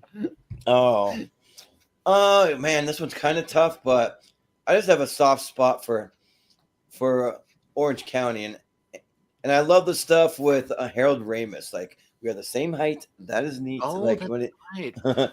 When he's on, like I think that's ecstasy they give him on accident or something. So. I love you so much. But Zach. Orange County. All right. Jonathan. Yeah, not a great night for me on this side of the bracket. But I'll go Orange County. All right. Yeah. Chris. For adaptation, Orange County. All right, Malcolm. Just because I've seen it, Van Wilder. All right, and I'll go Orange County. Yeah. All right. Do you want to all get naked and start the revolution? right. Like All we right. made like right there. So we've got our championship set for Friday. Our half bracket is ready. Yeah. So everything else is anything goes. Anything goes to the winner of this one. Yeah. All right, Zach. Blood work and like Mike. We need some wacky music Like for some of these, some like yakety sax or something in the background. No, every time Hot Chick wins, it just goes. Yeah, there you go. Yeah. Yeah. And I love that show. Yeah. Yeah. Sorry, Zach. Go ahead again. Sorry. What'd you say? You said like Mike. Like Mike. Okay. Yeah, like Mike. Jonathan. All right. Ooh, a little close. Like Mike. All right. Chris. Yep. Like Mike. Okay. Malcolm. Just because I've seen it, like Mike. I'll go blood work. Jordan. Yeah. Like Mike, it's really underrated. It's got Jesse Plemons in there as the bully. Yep. He's good. Yep. And also Eugene Levy's in it. So like Mike. Yeah. He'll be a great actor one day. Yeah. Doesn't Crispin Glover play like the evil Yes. foster care guy too? Like in a rare Crispin Glover appearance? Yeah. Yeah. Yeah, he does. Yeah. It's got a it's got like a weirdly stacked cast on the supporting people. Yeah, Robert Strange. Forster, And has Eugene. Yeah. Levy. Yeah, it's That's Robert weird. Forster as the coach. Oh yeah. Anchorman and Catch Me If You Can. All right. But I mean, remember, keep in mind all of these are moving on to Friday, so this is just to determine this part's winner. Jonathan. All right. 2002. Catch Me If You Can. All right. Chris. 2002. Anchorman, ready movie for anyway. Catch Me If You Can. Malcolm. Yeah. I'm gonna go Catch Me If You Can. Okay. Catch Me If You Can. Jordan. Yeah, I'll go Catch Me If You Can. Zach. Catch Me If You Can. All right. Clean sweep. Catch Me If You Can in there. Got Punch Drunk Love and A Walk to Remember. Chris. Walk to Remember. My Drunk Love. Okay. Sorry, my language a little bit. Still. Wait, what did you vote for? Walk to Remember? I'm sorry, I didn't catch it. No, Punch Drunk Love. No, Oh, Puncher. Okay, I didn't catch that. Sorry, I couldn't tell what you voted for. Malcolm. He said F. Walk to Remember. Oh, okay. But you guys completely skipped it every time, so I don't understand this hatred all of a sudden. Yeah. It's weird. I'm going to go for A Walk to Punch Drunk Love. Punch Drunk Love gets my vote. Yeah. Yeah. Punch Drunk Love. Awesome. Jordan. Well, I know it's a heavy favorite. It's probably like the most popular movie in this tournament, but I got to go Punch Drunk Love. I got to vote against it. Sorry. But yeah, I know. Well, all of a sudden, everybody's turning on A Walk to Remember. What happened? Yeah. We're all clean sweeping it all the whole yeah, time. what the frick? Bad movie anyway. You guys turning on it. Zach. Walk to Remember. Okay. Jonathan. Her only hope. Punch Drunk Love. Yeah. I remember that bad Mandy Moore song. Yeah. Harry Potter and My Big Fat Greek Wedding. Malcolm. You guys. My Big Fat Greek Wedding. Yeah, I'll go Greek Wedding. Jordan. My Big Fat Harry Potter. Let's go with that. Whoa. So Harry Potter. Zach. Great. Harry Potter. All right, Jonathan. You know what? Yeah, My Big Fat Greek Wedding. Yeah. Okay. And Chris. Harry Potter, one of my least favorite Harry Potter movie, but my perspective. All right, Greek Wedding hangs in there to the Elite Eight. All right, on the other side we've got Igby Goes Down and Pirates. Me, Pirates. Jordan. Oh yeah, it's got to be Pirates of the Caribbean: The Curse of the Black Pearl. All right, Zach. Pirates. Jonathan. Yeah, I can't do the logic. Pirates. Yeah. Chris. You are in one, Pirate. All right, Malcolm. Yeah. Malcolm. Mute. You're muted. Are you muted or? I turned off on my phone because dog was back. Oh, dog. I forgot. Pirates. All All right, Pirates. You best start believing in ghost stories, Miss Swan. You're in luck. Ice Age and Transporter, Jordan. Oh, you know what? This is a lot tougher than I thought. I was gonna go Ice Age, but the Transporter's so good. I'll go the Transporter, actually. Yeah. Zach. Transporter. All right, Jonathan. Yeah, they're both equal to me. Transporter. Happy to hear all the Transporter love, by the way. I love that movie. This Yeah. is nice. Chris. Chris. You need an animated scene in this top half Ice Age. We don't need one. Nothing. Yeah, of course we don't need one. Transporter. Nah, we don't need one. no, we need Jason Statham, Transporter. Yeah. Where everybody's at. Ass. Yeah. That's right. Rule 1, never change the deal. Rule 2, no names. Rule 3, never open the package. Yeah. All right, anyways. Yep. All right, Blade 2 and Frailty. All right, Zach. Blade 2. Jonathan. Blade 2. Fuck, it's going to run out here, isn't it? Jesus Christ. I'm never going to get Frailty to win. Chris. Chris. Me too. Sorry, Austin. Fuck. Malcolm. We got to the championship. It could go because the hot chick in the championship and Blade 2. Oh. Austin. Oh, Frailty. Fuck. Well, I was hoping to at least be a tie in it, so I could put it through. Yeah, no, damn it! I just needed one other vote. I've never seen Blade 2, so You know what? Frailty. I set my vote to Frailty for you. Oh, for real? Sweet. Oh. You're not done yet. All right. Well, Jordan's got the tiebreaker then. Let's go Frailty. There you go. Fucking A. Yes. I've never seen Blade 2. Again, they were both equal to me. So All right. Yeah. All right. Hot chick and orange. Okay. Candy. I see. Please. What do you like? We'll see. Jonathan. For Jack, come on, Jack Black, Rob Schneider, Orange Yeah. County. Yeah, right. Chris. Jack Black, Colin Hay, all the cats in Orange County, Rob Snyder, Orange County. Hey, I like Rachel McAdams. She's in the hot chick. Anyways. That's why I didn't say Rachel McAdams. One Nothing? good thing. I like Rachel McAdams. Movie I've seen. Movie I haven't seen. The hot chick. Okay, all right. Fair enough. No, it's fine. It ends here. Orange County. Jordan.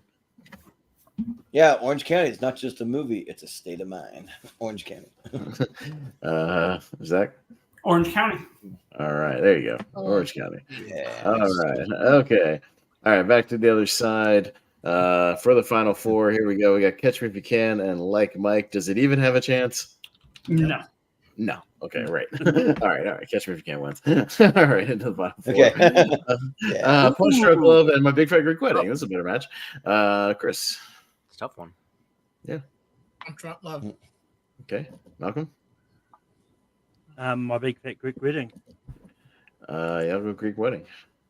Jordan. It's a Greek Wedding. What's the other one? Punch Drunk Punch Drunk Love. Love. Punch Drunk Love. Punch Drunk Love. Zach. Zach. Big Fat Greek Wedding. Oh, All right. damn. Oh, Jonathan. What was the tiebreaker? Yeah, Punch Drunk Love. All right. It is a tie. We're back down to Zach.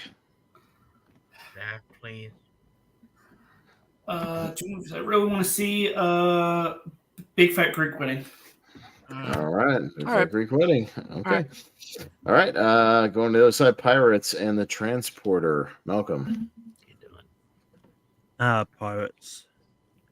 Okay. I'm going to go Transporter.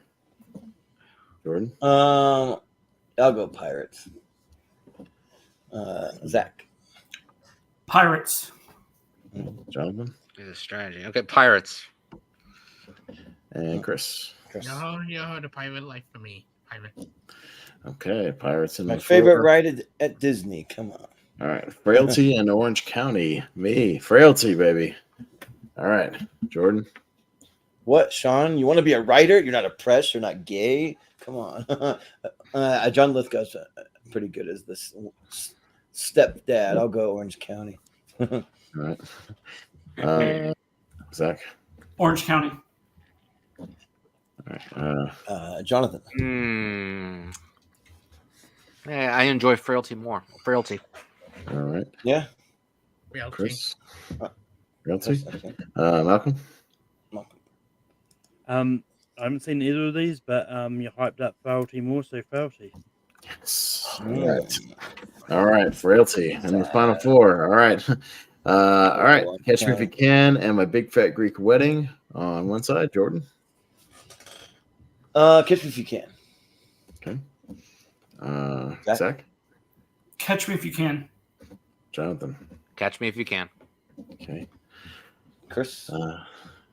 Goodbye, My Big Fat Greek Wedding. You can. Malcolm. Big Fat Greek Wedding. I also got Greek Wedding, but Catch Me If You Can into the finals. All right. And we got Pirates and Frailty on the other side. All right. So we will start with Zach this time. Pirates. Jonathan. Pirates. Yep. Chris. Frailty. 2002. That was going with. Yeah. Malcolm. You know what? Just because it's a 2002 movie, Frailty. Same. Austin. Frailty. Yeah, just because they're all going to be in the championship. I like Pirates way more, but I'll go Frailty. Sure. All right. Oh man, it's gonna give me nail biting. Oh man, we'll see what happens here. Catch Me If You Can and Frailty in the finals. Scoot it up just a tad so we can see. Jonathan. Catch Me If You Can. Shit. Chris. By Austin, I had to do that because the only one I No. think I help you so far. Malcolm. Catch Me If You Can. Shit. Frailty. God damn it.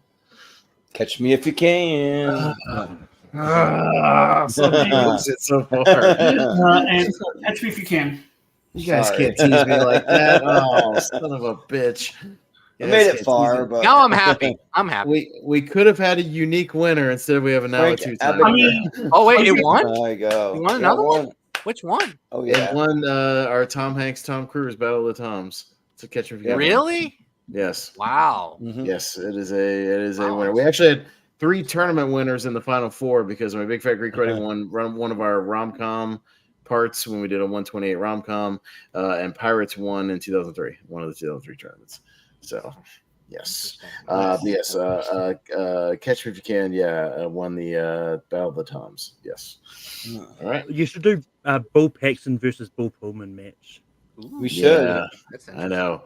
And then if Bill I would do Paxton that. doesn't win that for directing and starring in Frailty, so I'll be very, very sad. Yeah. All right. I gotta see if we have that. Oh, you guys can't tease me like that. Take it all the way to the finals and then rip my dreams out. You can't do that to me. I'm gonna die. I did not know it won another tournament. I did not know that. We both your hot. Austin, we both your hot.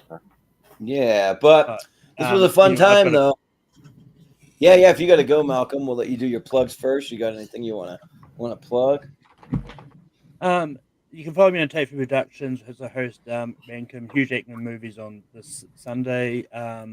Host my show Spare from the Past on my own personal YouTube channel. We're doing SummerSlam 2002. Jacob Barber is going to be my guest on that. And you can also find me popping up and hosting Full Metal matches and that. But yeah, Nice. Sounds good. Thanks, Malcolm. See ya. And yeah, we'll just do everyone else's plugs. So we'll go to Zach. What do you have going on? You can find me on YouTube and Letterboxd at MovieFanZ, but otherwise you can find me on this channel every now and again. Multiplex, Lights Out Trivia, just ASAT, just a lot of different places. Yeah, sounds good. Yeah. And Jonathan, where can we find you? Well, first off, thanks for having me once again. This was a Yeah, fun for show. sure.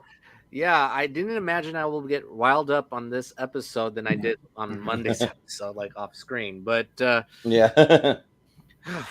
hot chick. Anyway, you can find me on Letterboxd, Instagram, Twitter. On Caro, different variations. CINE, CARO, different variations. I do reviews on Letterboxd. I post different reviews there. Instagram, you can follow me there. I do some posts. I do my tournaments, my usual tournaments. I think I have one with movies with aliens coming up. So that'll be an interesting one.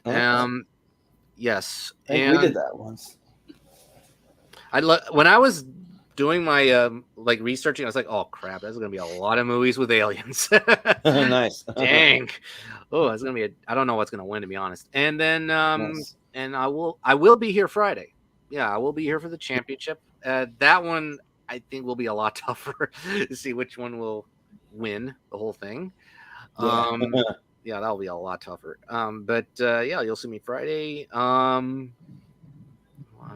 You'll see me a little more than usual, upcoming months for sure. Yeah, he's been signing up for some stuff. You'll see me a little more, actually a lot more in the last 4 months. Yeah, for sure. Yeah. That's it. And I don't have anything else in trivia wise, and there may be a surprise on Friday. Oh, all right. Look forward to that. So cool, yeah. And then Chris, where can we find you? You can find me here anywhere. You can find me here. You can find me at ASAT. You can find me at TMT with the game night stuff. Stay tuned for Letterboxd tomorrow. Tomorrow's the big day. Deadpool Wolverine will have Polymer rating. Yeah. Finally up. See you at 10 p.m. tomorrow night. And if you find me here anywhere, there'll be a fun week. Got Deadpool Wolverine at San Diego Comic-Con this week. Can't wait to see all Oh yeah, San Diego Comic-Con's this week, so might get some announcements and stuff. So Saturday cool. Marvel panel. Cool. Yeah, I know Ross Bristow. He's going to it because he lives in San Diego. So, Austin, what do you have going on? What's today? The 24th. Okay. Wheel of Movies tomorrow night. Unfortunately, we have to do some more celebrity tributes to some ones who have passed away. We don't like doing tribute episodes because that means somebody passed away. But we are going to do one. So tomorrow night for Shelley Duvall, we're doing The Shining, obviously because it is on the wheel technically, and so we'll jump to The Shining to honor Shelley Duvall. So tomorrow night at 8:30, Richie and I will be going live for that. We got the Lonely Marks over on the Lonely Marks Wrestling Podcast channel if you're into wrestling, and then you check that out. Championship, obviously.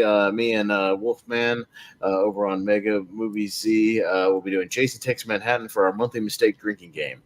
So we'll be drinking along to a Jason movie. Nice. And that's all I got. And then the podcast next week, but I'm sure Jordan will talk about that. Yeah. Sounds good. And you can find us at Movie Hero 2121 on all the social medias. You can find me on my personal social media at Jordan83616, which I probably post even a little more. And then you can find us in the Movie Hero Network group on Facebook, where if you have any projects you're working on, if you have a YouTube channel, any shows you want to promote, you can promote over there to your heart's content. We'll share it out. We'll tell people to subscribe. We'll help you out over there. If you just want to come talk movies, you can do that too. We had a little mix up with on the schedule. That was my bad. But so our trivia match will actually be a week from this Friday. So in light of that, we'll just be having a normal ladder series week. That on Friday we'll have the best of 2002 championship episode. So it'll just be a half bracket Friday. But the following week though will be the next in our Seen and Heard trivia tournament. So it'll be Ryan Permerson versus Ryan Payne versus Moose Haas versus JTE. So you can tune in for that one. And then just for anyone that wants to know who's on deck, we got our next match. We're going to do 2 of these in a row to kind of play catch up a little bit. So it'll be Will Cohen versus Steve Mesa versus Antonio Chavez versus Ross Bristow. So that'll be the next set of trivia. And then after we do that, we'll get back to probably after that. We'll have a scene in our music trivia. We've been doing some of that over on the Patreon, so we only have one up there, and it's free to watch for now. But going forward, that it'll be free to play if anyone wants to just play it. Doesn't matter if you're even that great at music, because our first episode, I mean, it kind of shows people were like mediocre when it comes to music trivia, but. You just come and you have fun. This is some cool music from all these movies and stuff. And on the Patreon, we can play it all. So that makes it fun. And those episodes going forward will be just $1 for the first couple of days to watch it. And then I'll move to the $5 tier if you want to watch those. So we just have to have it over there for copyright reasons. So, and then let me get back to the schedule that we have coming up. So this upcoming week, we're gonna have a little bit of a lighter schedule, kind of, because we're gonna so on Monday will be our halfway mark of the year podcast. So we'll be breaking down our best and worst of the year so far, with more of a focus on the best. We'll kind of just run down our worst quickly, and then we'll focus more on the best ones we've seen this year. And it'll be fun because for me, I've been out of town, and it's a big week to play catch up for me, because I'm seeing a movie tomorrow night and I'm seeing 3 on Saturday, so I'm gonna play some catch up there, and then we'll give everyone a chance to see Deadpool and Wolverine, so see if it makes their top of the year, and then we have that trivia match, obviously. Let's see, after that though, we will be doing, if my app wants to cooperate, okay, we will be doing. Oh, so we did have to move Chad Webb's top 64. We were going to do it next week, but because of our trivia match, his episode will now be August. It's Friday, August 23rd. So that's when that will take place. So because he was only available on Fridays, and I got some things going on that was only Friday that we had free. And then after that, we will be doing the following week. We'll have a movie here, a mystery tournament, where we spin the wheels 64 times and we see what movies pop up, and it'll be fun because everyone submitted 20 just alternate movies they want to add. It could be any movie at all you want to add, and you want to have it eligible for that. So most people have submitted that. If you haven't yet, just and you've done a top 64 at least, then you're eligible for that. Just send those to me as soon as you can, and I'll get those on the wheel so it can be part of that. And then for Friday, August 9th, we'll be doing a tier ranker. It'll be the best TV shows from 2015 to 2017. So I'm actually happy that we pushed that back a little bit, because I have a bunch of stuff I'm trying to catch up with on TV shows. I mean, I've seen a decent amount, but I'm still catching up. And then we have friend of the show, Michael Wolfman Wyndham's top 128. So that'll be a 3-parter. We got that. And then also followed by the best movies of 2001 ladder series will be the next one that we do. And then also me and Wolfman, we decided that we liked what Austin and Richie did with their favorite actors, but we're going to go our 8 favorite actors and just 4 movies from each of them. So we're going to be a little more picky on the movies that we choose. And then we have I'll just throw in one extra one. Just have Eric Ibarra is going to be doing his top 64, so he'll finally get one in there. So yeah, that should be fun. But that's basically what we have going on for about the next month. So yeah, but thanks again, guys. This was a lot of fun. We'll see what happens on the championship episode. See what people think about some kind of like out there movies making it to the championship. So, well, yeah, the hot chick or like it's gonna win it all, right? Hot chick's gonna win it all. We never know. Like, crazier things have happened, so we'll see. A lot of it depends on the matchups and that. So we'll see. We'll see if Frailty can do a little better on Friday. Also, we'll see. Let's see how many out to see and bang your head on. Yeah. Come on, let's vote a 2002 movie to win the 2002 championship, guys. Come on. Yeah. Yeah, that usually makes a little more sense, But that'll do it for us tonight. So. We'll just say for Malcolm Lay, for Zach Shelton, for Jonathan Caro, for Chris Diaz, for Austin Pez Howell, I've been Jordan, the movie hero Anderson, and we will see you next time. So my next question is, when a pilot retires, Pan Am sends them a check every single month? Yeah, pension program sends a check and benefits. How much is that check for? Kid, I'm really not in the mood for this right now. This Skyway man's driving me crazy. Who's this Skyway man? Some nut that's flying around the country posing as a Pan Am pilot. There's a column about him in the paper today.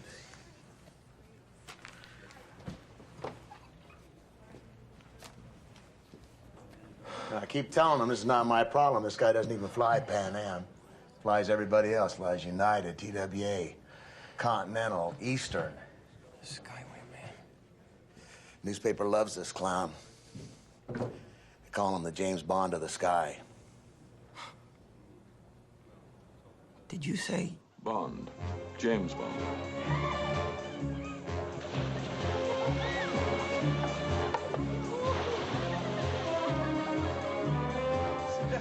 Tell me, Joe, why does he do it? He likes to win. Come on, come on. We'll be landing in 20 minutes. Do you want to play it easy or the hard way? And this isn't a tranquilizer. Pussy, you know a lot more about planes than guns. Hello, Pushy. Now, you sure this is the suit, right? Positive. It's the exact suit he wore in the movie. Okay. I'll take 3. Certainly, Mr. Fleming. Now what you need is one of those little foreign sports cars that he drives.